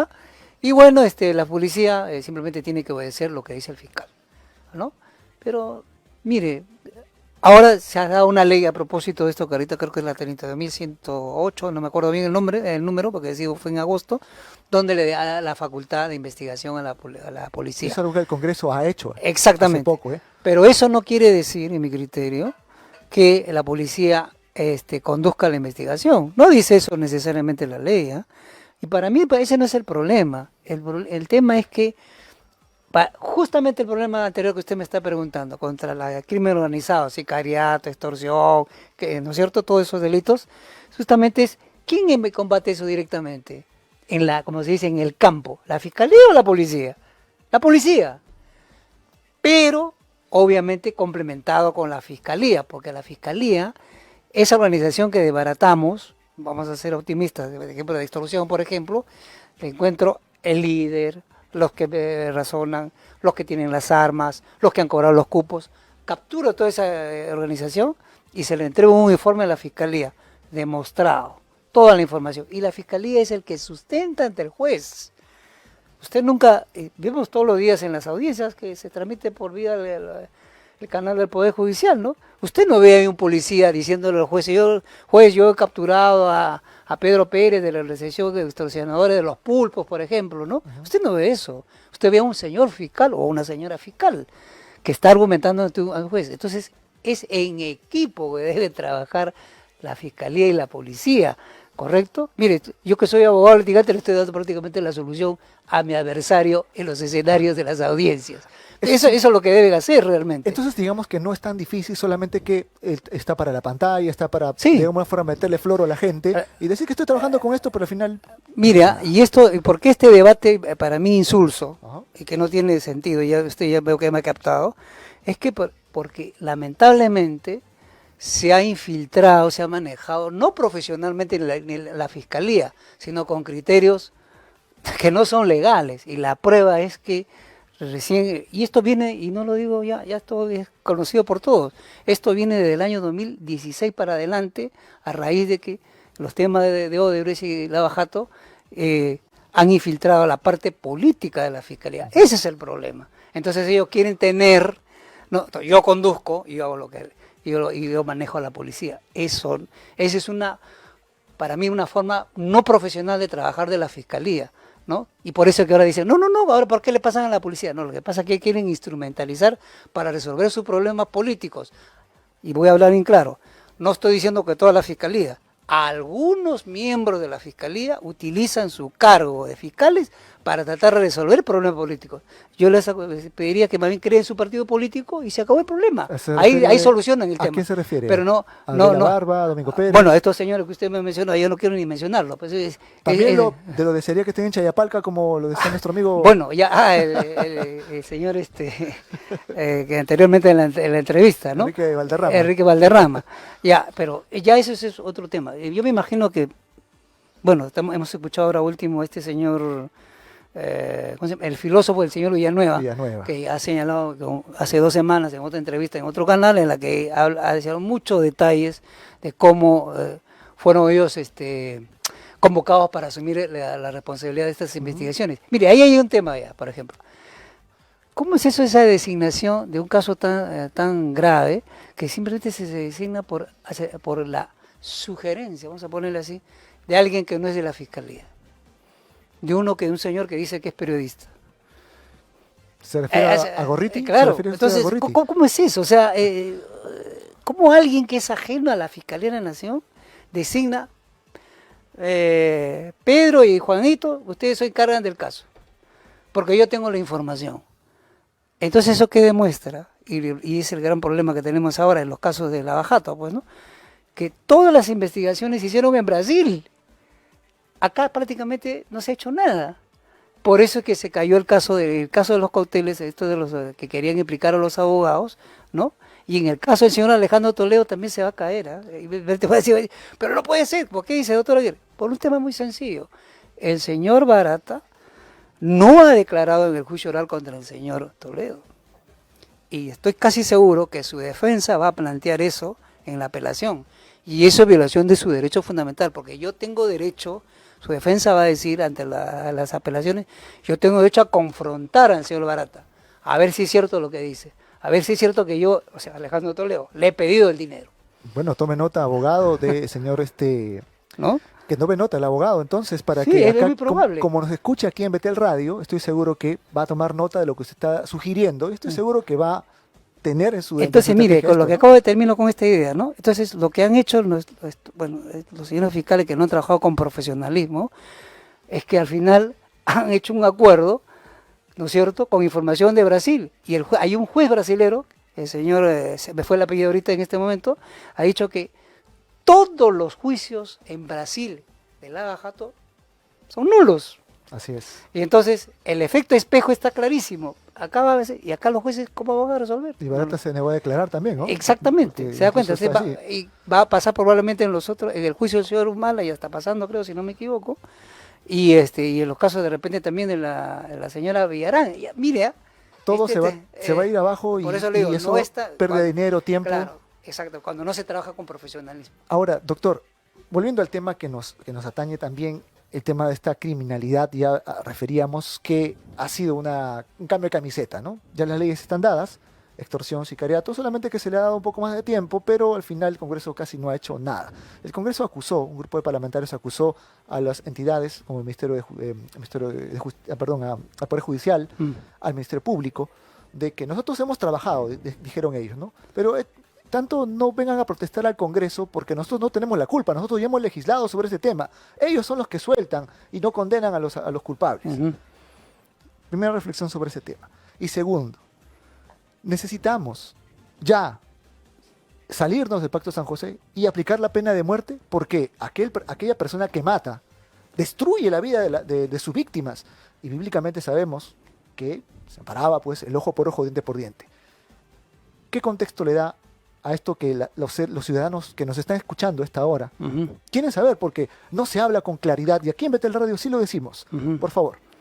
Mire, en lo que último que usted me está planteando y conversando, sí, pues efectivamente entiendo la preocupación de la ciudadanía. Yo como ciudadano también estoy preocupado que en cualquier momento de mí también me busquen o aquel que nos está escuchando lo extorsionen de esa manera y el Congreso diga lo que usted dice, ¿no? Bueno, que resuelva eso el Ejecutivo. Sí, la verdad, el Congreso está para hacer leyes y el Ejecutivo es el que gestiona, este caso, ¿no? Y aplica la seguridad pública. Entonces, tiene que hacer un mínimo, bueno, luego le voy a decir al Congreso, o perdón, al Ejecutivo, qué es lo que tiene que hacer, pero lo mínimo que tengo que hacer, siquiera un gesto de, por ejemplo, ¿no? Creo que ya también lo escuché en la entrevista anterior, ¿no? Un cambio del ministro del Interior nomás, por decir algo. O del director general de la policía, por decir algo. ¿Tiene un candidato usted de ministro de repente? No tengo ninguno. Simplemente, ¿se propone usted como ministro? No, tampoco. Lo que le quiero decir es que lo que le preocupa a usted y a la ciudadanía, ¿no? En política los gestos cuentan mucho. Y eso lamentablemente no se ve en el Ejecutivo.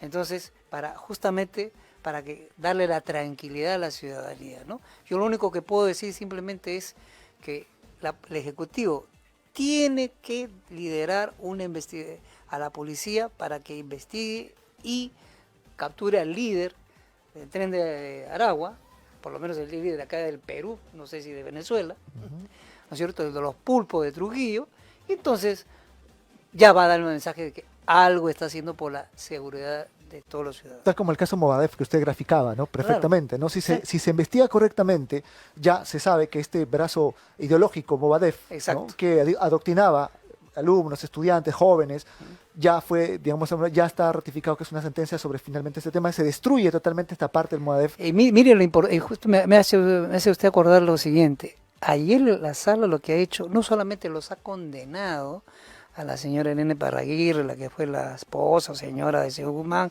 y a otros 30 y tantas personas, mire, lo que ha hecho adicionalmente, y la ley lo permite, es disolver, liquidar al Movadef, legalmente hablando. Explico. La ley permite que toda organización, correcto, que comete delitos, el Movadef era parte del Sendero Luminoso, simplemente era una especie de fachada, ¿ok? Los han descubierto, producto de una investigación policial, y luego esto sustentado por una fiscalía, por eso le hablo de equipo, ¿ok? Y la sala ha dicho, efectivamente, es cierto, se ha demostrado. Y entonces, esta organización, el Movadef, ha tratado de utilizar, ¿no es cierto?, los parámetros de la República, de la democracia, para seguir con su adoctrinamiento terrorista. Entonces, usted no debe existir. Usted no debe existir, lo disuelvo. Claro, me van a decir, ¿pero qué va a disolver si no era un partido? Sí, no era un partido, pero en la práctica usaba los resortes como si fuera un partido. Entonces usted no se puede ni siquiera inscribir, no pretenda usted inscribir. Acordémonos, corríjame si estoy mal informado o me estoy recordando, que para el 2021, en las elecciones del 2021, el Movadef quería inscribirse. Por supuesto. Y el Jurado Nacional, creo que no sé si le estaba a punto de escribirlo, pero al final no lo escribieron. Entonces, usted ni siquiera, la disolución significa que ni siquiera usted puede inscribirse. O sea, usted no existe. Es un gran triunfo para la justicia, ciertamente, y en honor a las víctimas que, obviamente, estos sanguinarios que destruyeron y mataron muchas vidas, y creo que Dios hace justicia en su momento también, y eso creo que lo comprueba también ahora la justicia humana. Doctor, tenemos 5 minutos, pero referido a este tema, para abocarle este tiempo, sobre lo que le comentaba en esta pregunta segunda que le hice, ¿no? ¿Debemos irnos del Pacto de San José? ¿Debemos aplicar la pena de muerte? ¿Cómo debería actuar? Si bien es cierto, como usted lo ha mencionado, las Fuerzas Armadas no están capacitadas para cuidar las calles, adoctrinamiento no va por ahí, en sí, su formación profesional. ¿Deberíamos llegar ya a ese punto, aplícame la pena de muerte para de una vez acabar con tanta violencia, con estos sicarios, extorsionadores, asesinos, criminales que están desangrando nuestras calles y a nuestro Perú? Ahí hay dos respuestas mejor dicho, hay dos preguntas ahí. Uno, la primera parte, que es la pena de muerte. Yo no soy partidario de la pena de muerte. Ya existe la pena de muerte para determinados delitos, ¿no es cierto? La traición a la patria y todo eso, ¿no? Yo lo que creo es que simplemente una sanción fuerte, 25, 20 años, por ejemplo, es para mí suficiente. ¿Ya? No creo yo en ese tema de la pena de muerte. Muchos dicen también la pena de muerte en el tema de las violaciones de los niños, de los menores de edad. Sí, es algo execrable eso. Eso sí me interpela, le confieso, voy a confesarme ante usted, pero tampoco soy de hablar de eso. ¿Ya? Y es el tema, el último tema me trató de retirarnos de la Pacto San José. A ver, escuchando a un colega que le escuché el otro día muy versado en esto, yo no soy especialista en temas de derechos humanos, pero mi sentido y criterio me dice lo siguiente. Si no mal recuerdo, históricamente hablando, los que plantearon que el Perú se acoja o suscriba el Pacto de San José fue en la década finales de los 70, de la época de la Asamblea Constituyente, si no mal recuerdo, ¿no? Y uno de los forjadores de eso fue, si no me equivoco, el señor Javier Valledestra, ya afinado, ¿ok? Y él apuntaló eso y él fue el creador de eso. Si la memoria no me falla, estamos hablando hace más de 40 años, y entonces, yo creo que esta la Comisión Interamericana de Derechos Humanos, la Corte Interamericana de Derechos Humanos, ha sido tomada por un sector que piensa que eso es derechos humanos. Y ellos fueron los primeros, miren, les estoy hablando históricamente, fueron los primeros en rechazar a los derechos humanos, porque en las finales o mediados de la década del 70, miren lo que estoy hablando, ellos no propugnaban eso, era un uso burgués, eso de los derechos humanos. ¿Ya? Los mismos que ahora defienden los derechos humanos y que ahora están en la Comisión Interamericana de Derechos Humanos y que están ahora en la Corte, ellos pensaban así. En una palabra, lo que le estoy diciendo es que ellos utilizan eso para, entre comillas, defender los derechos humanos.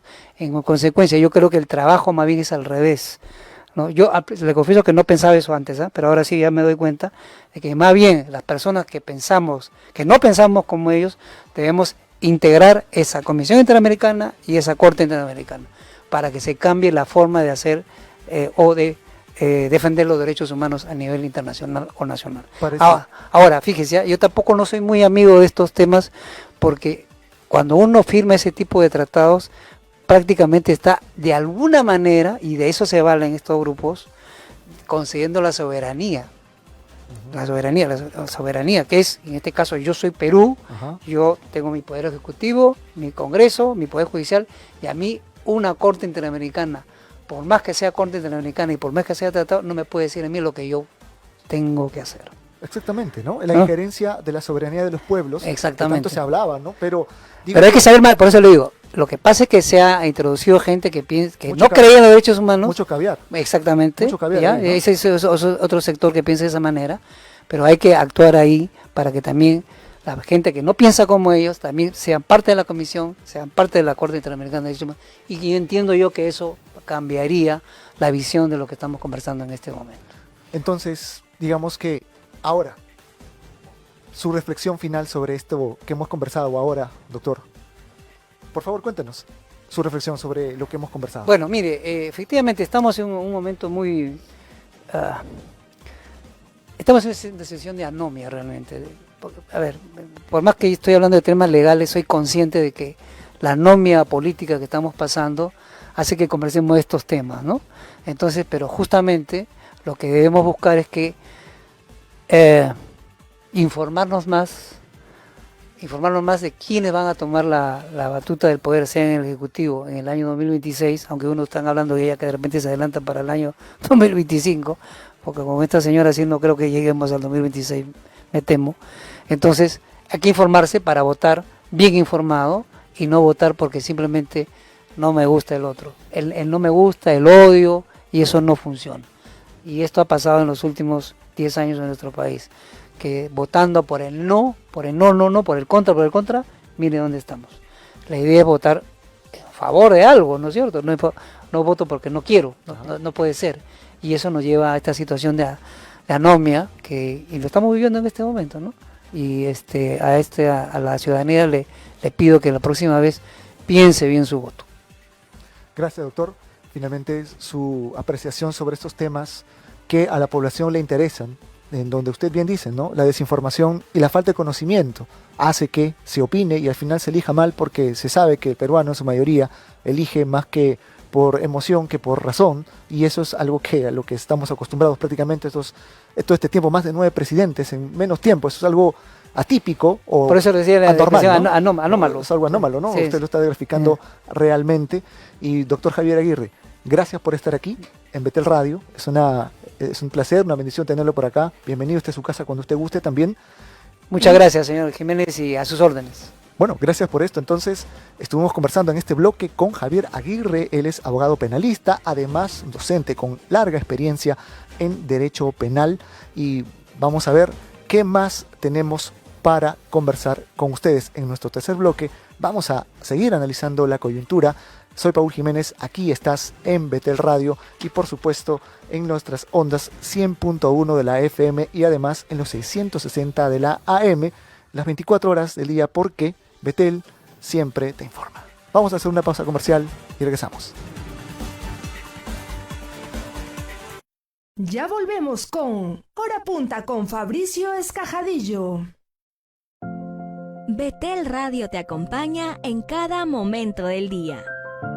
No te pierdas A Solas con Dios, tu espacio diario para la oración y la reflexión. En este programa tus peticiones encuentran un lugar especial y nuestras oraciones se unen a las tuyas. De lunes a viernes a las 7:30 de la mañana, conéctate con nosotros para comenzar el día con fe y esperanza.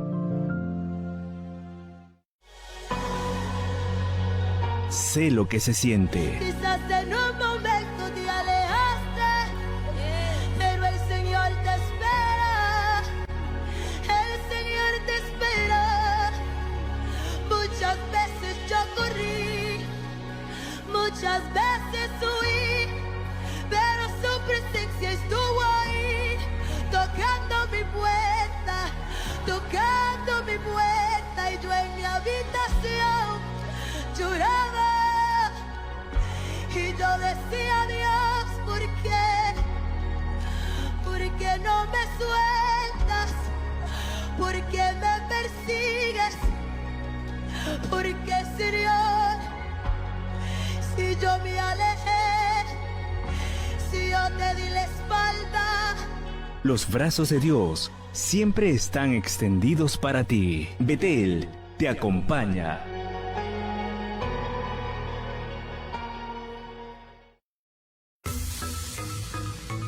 En Casma, la ciudad del eterno sol. Sintonízanos en los 101.7 FM.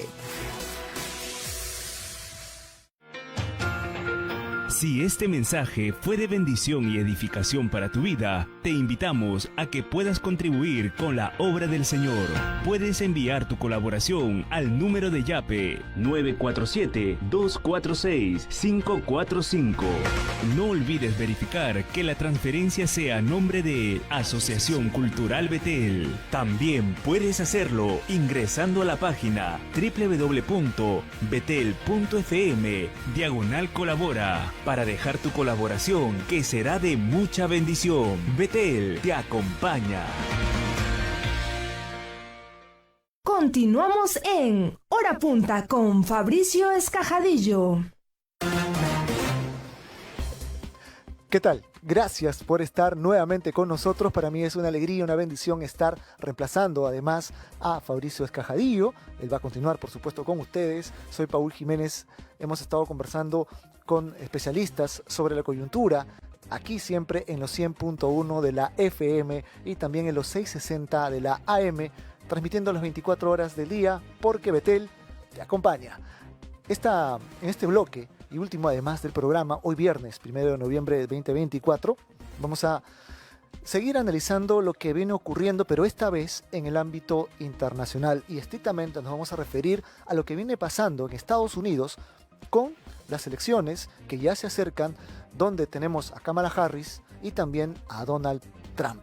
Y en esta ocasión hemos invitado a nuestro experto, además politólogo, especialista en geopolítica y relaciones internacionales, Reinaldo López, quien está aquí en los estudios de Betel Radio. Reinaldo, ¿cómo estás? Bienvenido. Es importante analizar un poco lo que va pasando, porque en el contexto del mundo, Latinoamérica, Sudamérica, nuestro país, todo lo que pasa en Norteamérica siempre tiene que influir de alguna u otra forma, o de muchas maneras, en la economía, en la geopolítica, en lo que tú eres experto. Y ciertamente, ¿qué crees que debería suceder en los Estados Unidos?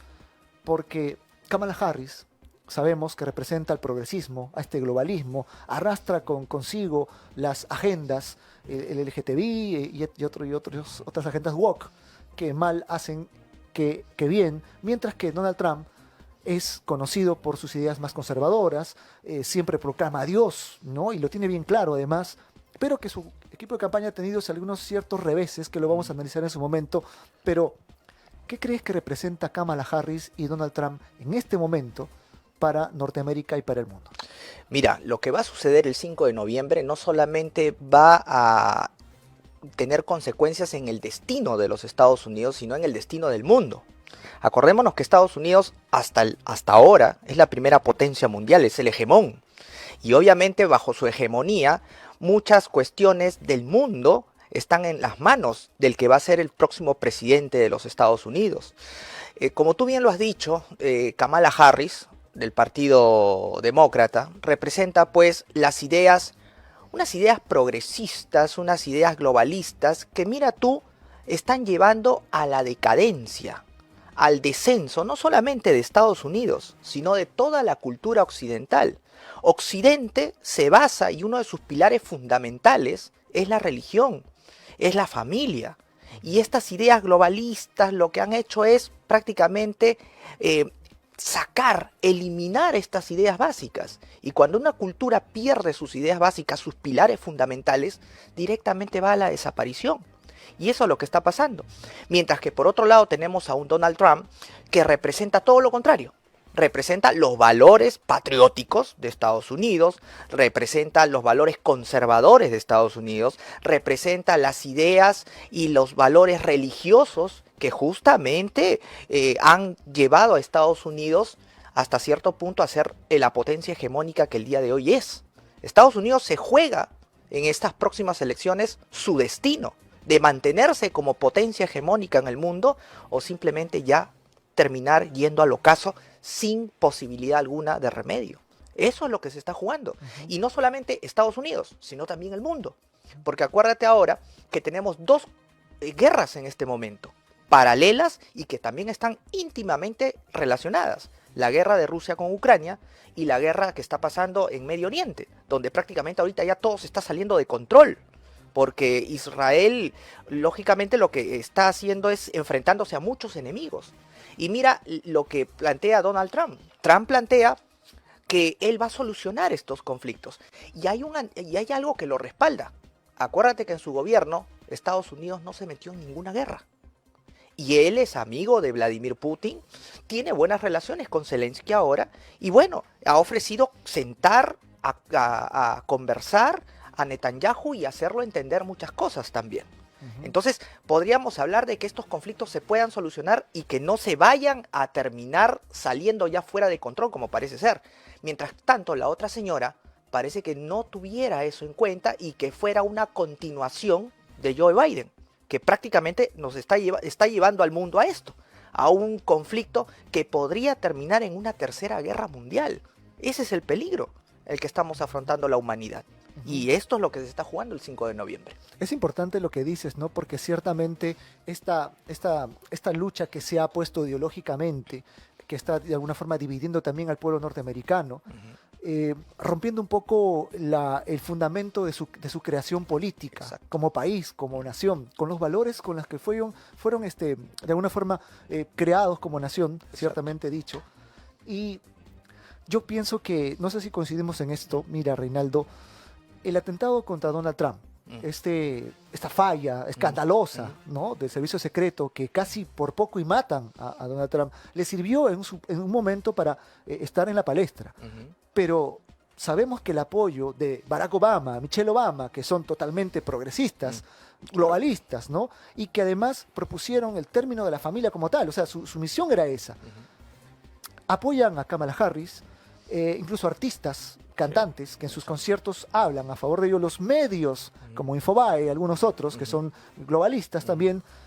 ¿Crees tú que incluso había un despunte, un poquito, en la preferencia en el electorado a favor de Kamala Harris en el electorado norteamericano? ¿Sirvió un poquito de lo que pasó con Donald Trump aquella vez? ¿Crees tú que no le alcanzará para finalmente ganar los votos que necesita Donald Trump para poder ser reelecto como presidente por segunda vez en los Estados Unidos? Acuérdate que el sistema electoral norteamericano es bastante complejo. En realidad, el pueblo no elige al presidente. En todo caso, hay una elección indirecta del presidente. Lo que se eligen son los famosos compromisarios, que son los delegados, ¿no?, que tienen, son 538 delegados de los 50 estados que conforman los Estados Unidos de Norteamérica. Ahorita, por ejemplo, hay estados que todo el mundo sabe se inclinan ya prácticamente a un u otro partido. Por ejemplo, el caso de Texas, el caso de Alaska, que son evidentemente republicanos y van a votar por Donald Trump, pase lo que pase. Pero también hay otros estados que tienen la camiseta demócrata, como por ejemplo el caso de California y Nueva York, que también pase lo que pase, tienen el voto a favor de Kamala Harris. El kit del asunto aquí, la cuestión fundamental es que dentro de todos estos 50 estados hay 7 estados que son clave, que por lo general no se inclinan ni a uno ni a otro. Y es donde está la pelea encarnizada. ¿Por qué? Porque teniendo ahorita, dejando de lado los 7 estados que te digo donde se va a pelear y se va a decidir la elección, ahorita Kamala Harris tiene 226 votos de esos 538 y Donald Trump tiene 219. Y dependiendo cómo salga la elección en estos 7 estados, que te los puedo mencionar, son Michigan, son Wisconsin, Pensilvania, Arizona, Nevada, Georgia y Carolina del Norte. Dependiendo lo que elijan ellos, justamente se va a definir quién alcanza los 270 votos que se pide en el colegio electoral para que sea presidente. Estos 7 estados reúnen 98 votos. Entonces, esos son los votos que se están peleando encarnizadamente. Y bueno, de uno u otro lado se han cometido errores, ¿no? Porque así como, por ejemplo, ahorita los demócratas que sacan a la luz el tremendo error que ha habido en el Madison Square Garden, en el cierre de campaña de Trump, con este cómico que se burló de los latinos de Puerto Rico, también Kamala Harris ha tenido deficiencias. Por ejemplo, Donald Trump es muy experto en sacar esas deficiencias. Le ha sacado, por ejemplo, el tema de que ella no es comunicativa, no es original, que para sus mítines tiene que leer un prompter, porque si no, no sabe qué hablar, ¿no? Que no es original, que lo vemos a Barack Obama y a Michelle Obama como si ellos fueran los candidatos, y ella no. Y Trump es más original, es más patriota, tiene una posición más destacada, es un hombre que a pesar de su edad es infatigable, viaja por todos lados, eso, ¿no?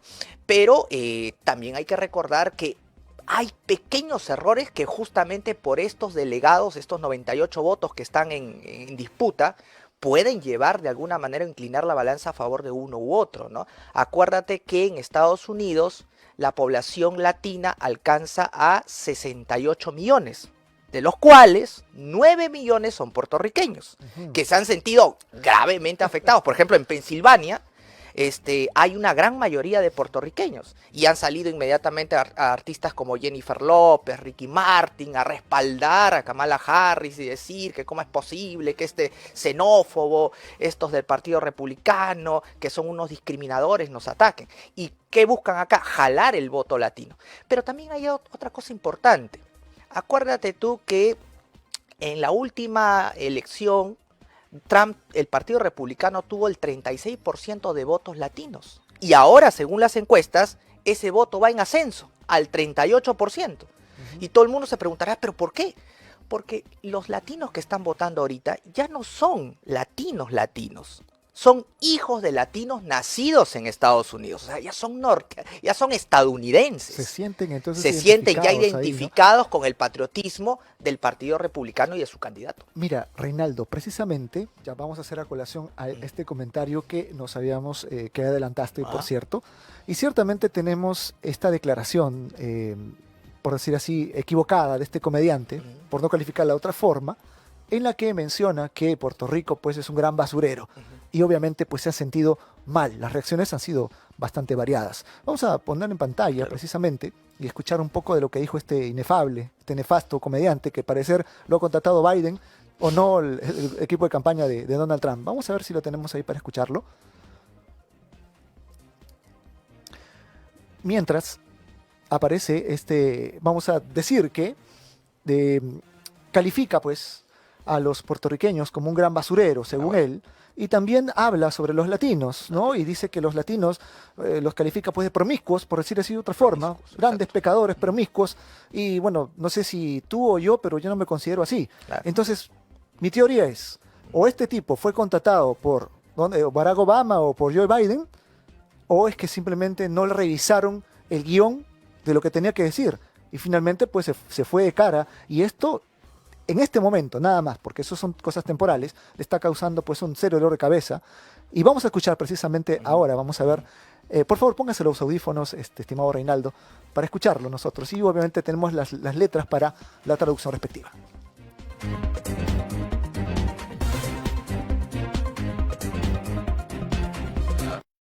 Absolutely wild times. It really, really is. And, you know, there's a lot going on. Like, I don't know if you guys know this, but there's literally a floating island of garbage in the middle of the ocean right now. Yeah. I think it's called Puerto Rico. Okay. All right. Okay. We're getting there. Now, again, normally I don't follow the national anthem, everybody. This isn't exactly a perfect comedy setup. There's some people here. All right. Very good. Reinaldo, pienso yo que el cheque de Joe Biden vino por debajo y no filtraron un poco el guión de lo que tenía que decir este sujeto. Y bueno, finalmente pues le está costando un poco en este momento. ¿Qué análisis le das sobre esta situación? ¿Pensamos igual o tu veredicto es mucho más terrible que lo que yo estoy pensando? Inherente a las elecciones que se llama la sorpresa de octubre.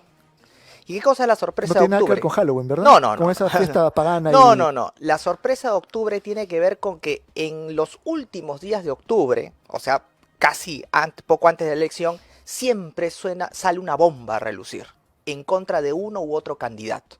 Y esto empezó desde la época de la elección presidencial entre Jimmy Carter y Reagan, donde sacaron algunas cosas de ambos candidatos. Luego también, por ejemplo, en la elección que enfrentó a Gore con Bush, donde le sacaron a Bush, faltando los últimos días, que había conducido mareado y todo lo demás, ¿no? Ahora se habla de que de repente este comediante era la sorpresa de octubre. No podemos saber si fue un as bajo la manga del Partido Demócrata, si los mismos republicanos no lo filtraron bien y se metieron pues ellos mismos un traspié, un balazo a los pies, no lo sabemos. Pero acuérdate también que no es lo único, porque ahorita también están sacando muchas cosas en contra de Donald Trump. Ha salido a declarar John Kerry, que era jefe de su gabinete, diciendo que él admiraba a Hitler y que abiertamente lo decía y que quería que decía que sus generales tendrían que parecerse a los generales nazis. Y también, obviamente, el Partido Demócrata sale inmediatamente a decir cómo es posible que Trump haya admirado a Hitler sabiendo las consecuencias, y su mismo jefe de gabinete lo está diciendo. O también le están sacando ahorita una denuncia de una modelo que en los años 90 fue aparentemente agredida por él de manera sexual, ¿no? Ya incluso ya con una sentencia igual va a pagar una penalidad, pero obviamente Donald Trump tiene tanto poder para defenderse sobre ese tema, ¿no? O sea, estas bombas que se sueltan pueden también conllevar a una definición electoral.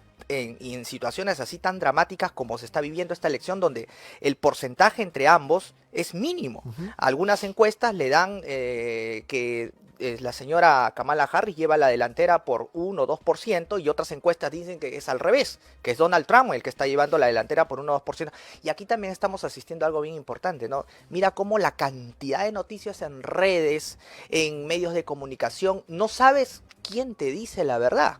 O sea, hay de uno u otro lado se tiran pujas, se tiran un montón de noticias falsas, de falsedades, de ataques, y entonces ahí muchas veces el electorado se confunde, ¿no? Por eso hay que decir a la población que hay que informarse, hay que leer, y sobre todo por Betel Radio, que tenemos la mejor información, por supuesto. Imparcial aquí, y por objetiva. supuesto, aquí.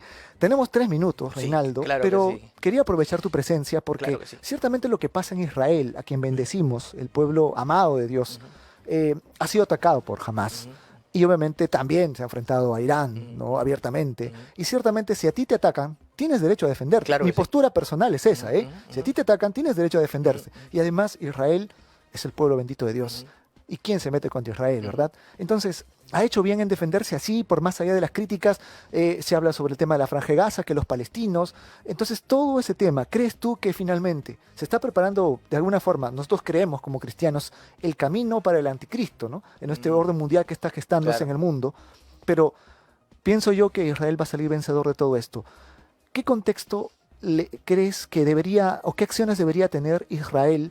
¿Debería hacerle la guerra a Irán directamente? ¿Acabar con toda la gente de Hezbollah, de Hamas? ¿Destruir a los terroristas que están en Libia, por ejemplo, en Siria, que lo atacan? ¿Qué piensas sobre este tema? Yo pienso que un pueblo tiene derecho a defenderse cuando es atacado, definitivamente, ¿no? La guerra que hay en Medio Oriente muchas veces se ha desatado, y Israel lo ha dicho claramente, contra los grupos terroristas como Hamas o Hezbollah, ¿no? Que atacan indiscriminadamente y todo lo demás. De hecho, el gran problema de toda guerra es las consecuencias que hay contra los civiles, ¿no? Donde ahí pueden haber, obviamente, ciertos, digamos, abusos, ciertas cuestiones exageradas que obviamente nadie quiere, ¿no? Ahora, el tema de Israel contra Irán ya es un tema mucho más delicado, porque ya no estamos hablando, obviamente, de grupos terroristas, sino de un Estado. Es una guerra ya abierta. Sabemos que estos grupos terroristas están financiados, pues obviamente, por el régimen de los ayatolás, no cabe duda, y que Irán es un país que abiertamente dice que va a destruir a Israel y todo lo demás. Pero yo creo que todo esto se ha descontrolado, producto de que en la mesa de negociación, en la cuestión diplomática, no se ha logrado sentar acuerdos. Mira tú, por ejemplo, y lo ha dicho Donald Trump, en la época que él fue presidente, no hubo ninguna guerra. ¿Por qué? Porque Trump hablaba con todo el mundo y como hegemón, él trataba pues de conciliar posiciones. Y claro, se muestra el músculo, pero obviamente con cuestiones diplomáticas. Aquí parece que nadie, ni siquiera las Naciones Unidas, no saben cómo manejar los problemas. Entonces, hablar de una guerra contra Irán es muy peligroso, porque ambos tienen armas nucleares. Y obviamente, imagínate tú lo que podría acarrear eso. Yo no digo que un Estado no tenga derecho a defenderse, pero hay que agotar hasta lo último para tratar de llegar a una solución conciliadora. Y como tú lo has dicho, de repente ya estas opiniones geopolíticas quedan de más cuando ya se trata de algo pues que entra a tallar con lo metafísico y que de repente ya hay profecías de por medio y que si se tienen que cumplir, pues es el destino el que se tiene que cumplir, y aquí no hay opiniones geopolíticas que valgan, ¿no? Perfecto. Reinaldo, muchas gracias por estar acá. No, realmente nos has abierto el panorama a nuestros radioescuchas, también sobre el tema de nuestros televidentes, también sobre estas situaciones internacionales. Esperemos pues que el Señor siga siendo, digamos, de bendición a todas esas autoridades, no solamente en el mundo, sino también en nuestro país. Y gracias por tu presencia. Nosotros a ti. nos vamos Gracias. a despedir. Hoy ha sido una fecha muy especial, agradeciendo por supuesto a nuestro Señor, también a Betel Radio y también a Fabricio Cajadillo, que me ha permitido, me dio la oportunidad de poder reemplazarlo hoy, viernes 1 de noviembre. No se olviden que mañana hay un programa con Katy Aguirre, una voz referente, y nos vemos por supuesto aquí con Hora Punta, aquí por supuesto en los 100.1 de la FM, 660 AM, las 24 horas del día, porque Betel te acompaña. Entonces nos vemos el lunes. Ya Fabricio estará con ustedes y conmigo será hasta una nueva próxima oportunidad. Dios mediante, soy Paul Jiménez y gracias por estar en la sintonía en este tu programa, Hora Punta, con Fabricio Escajadillo.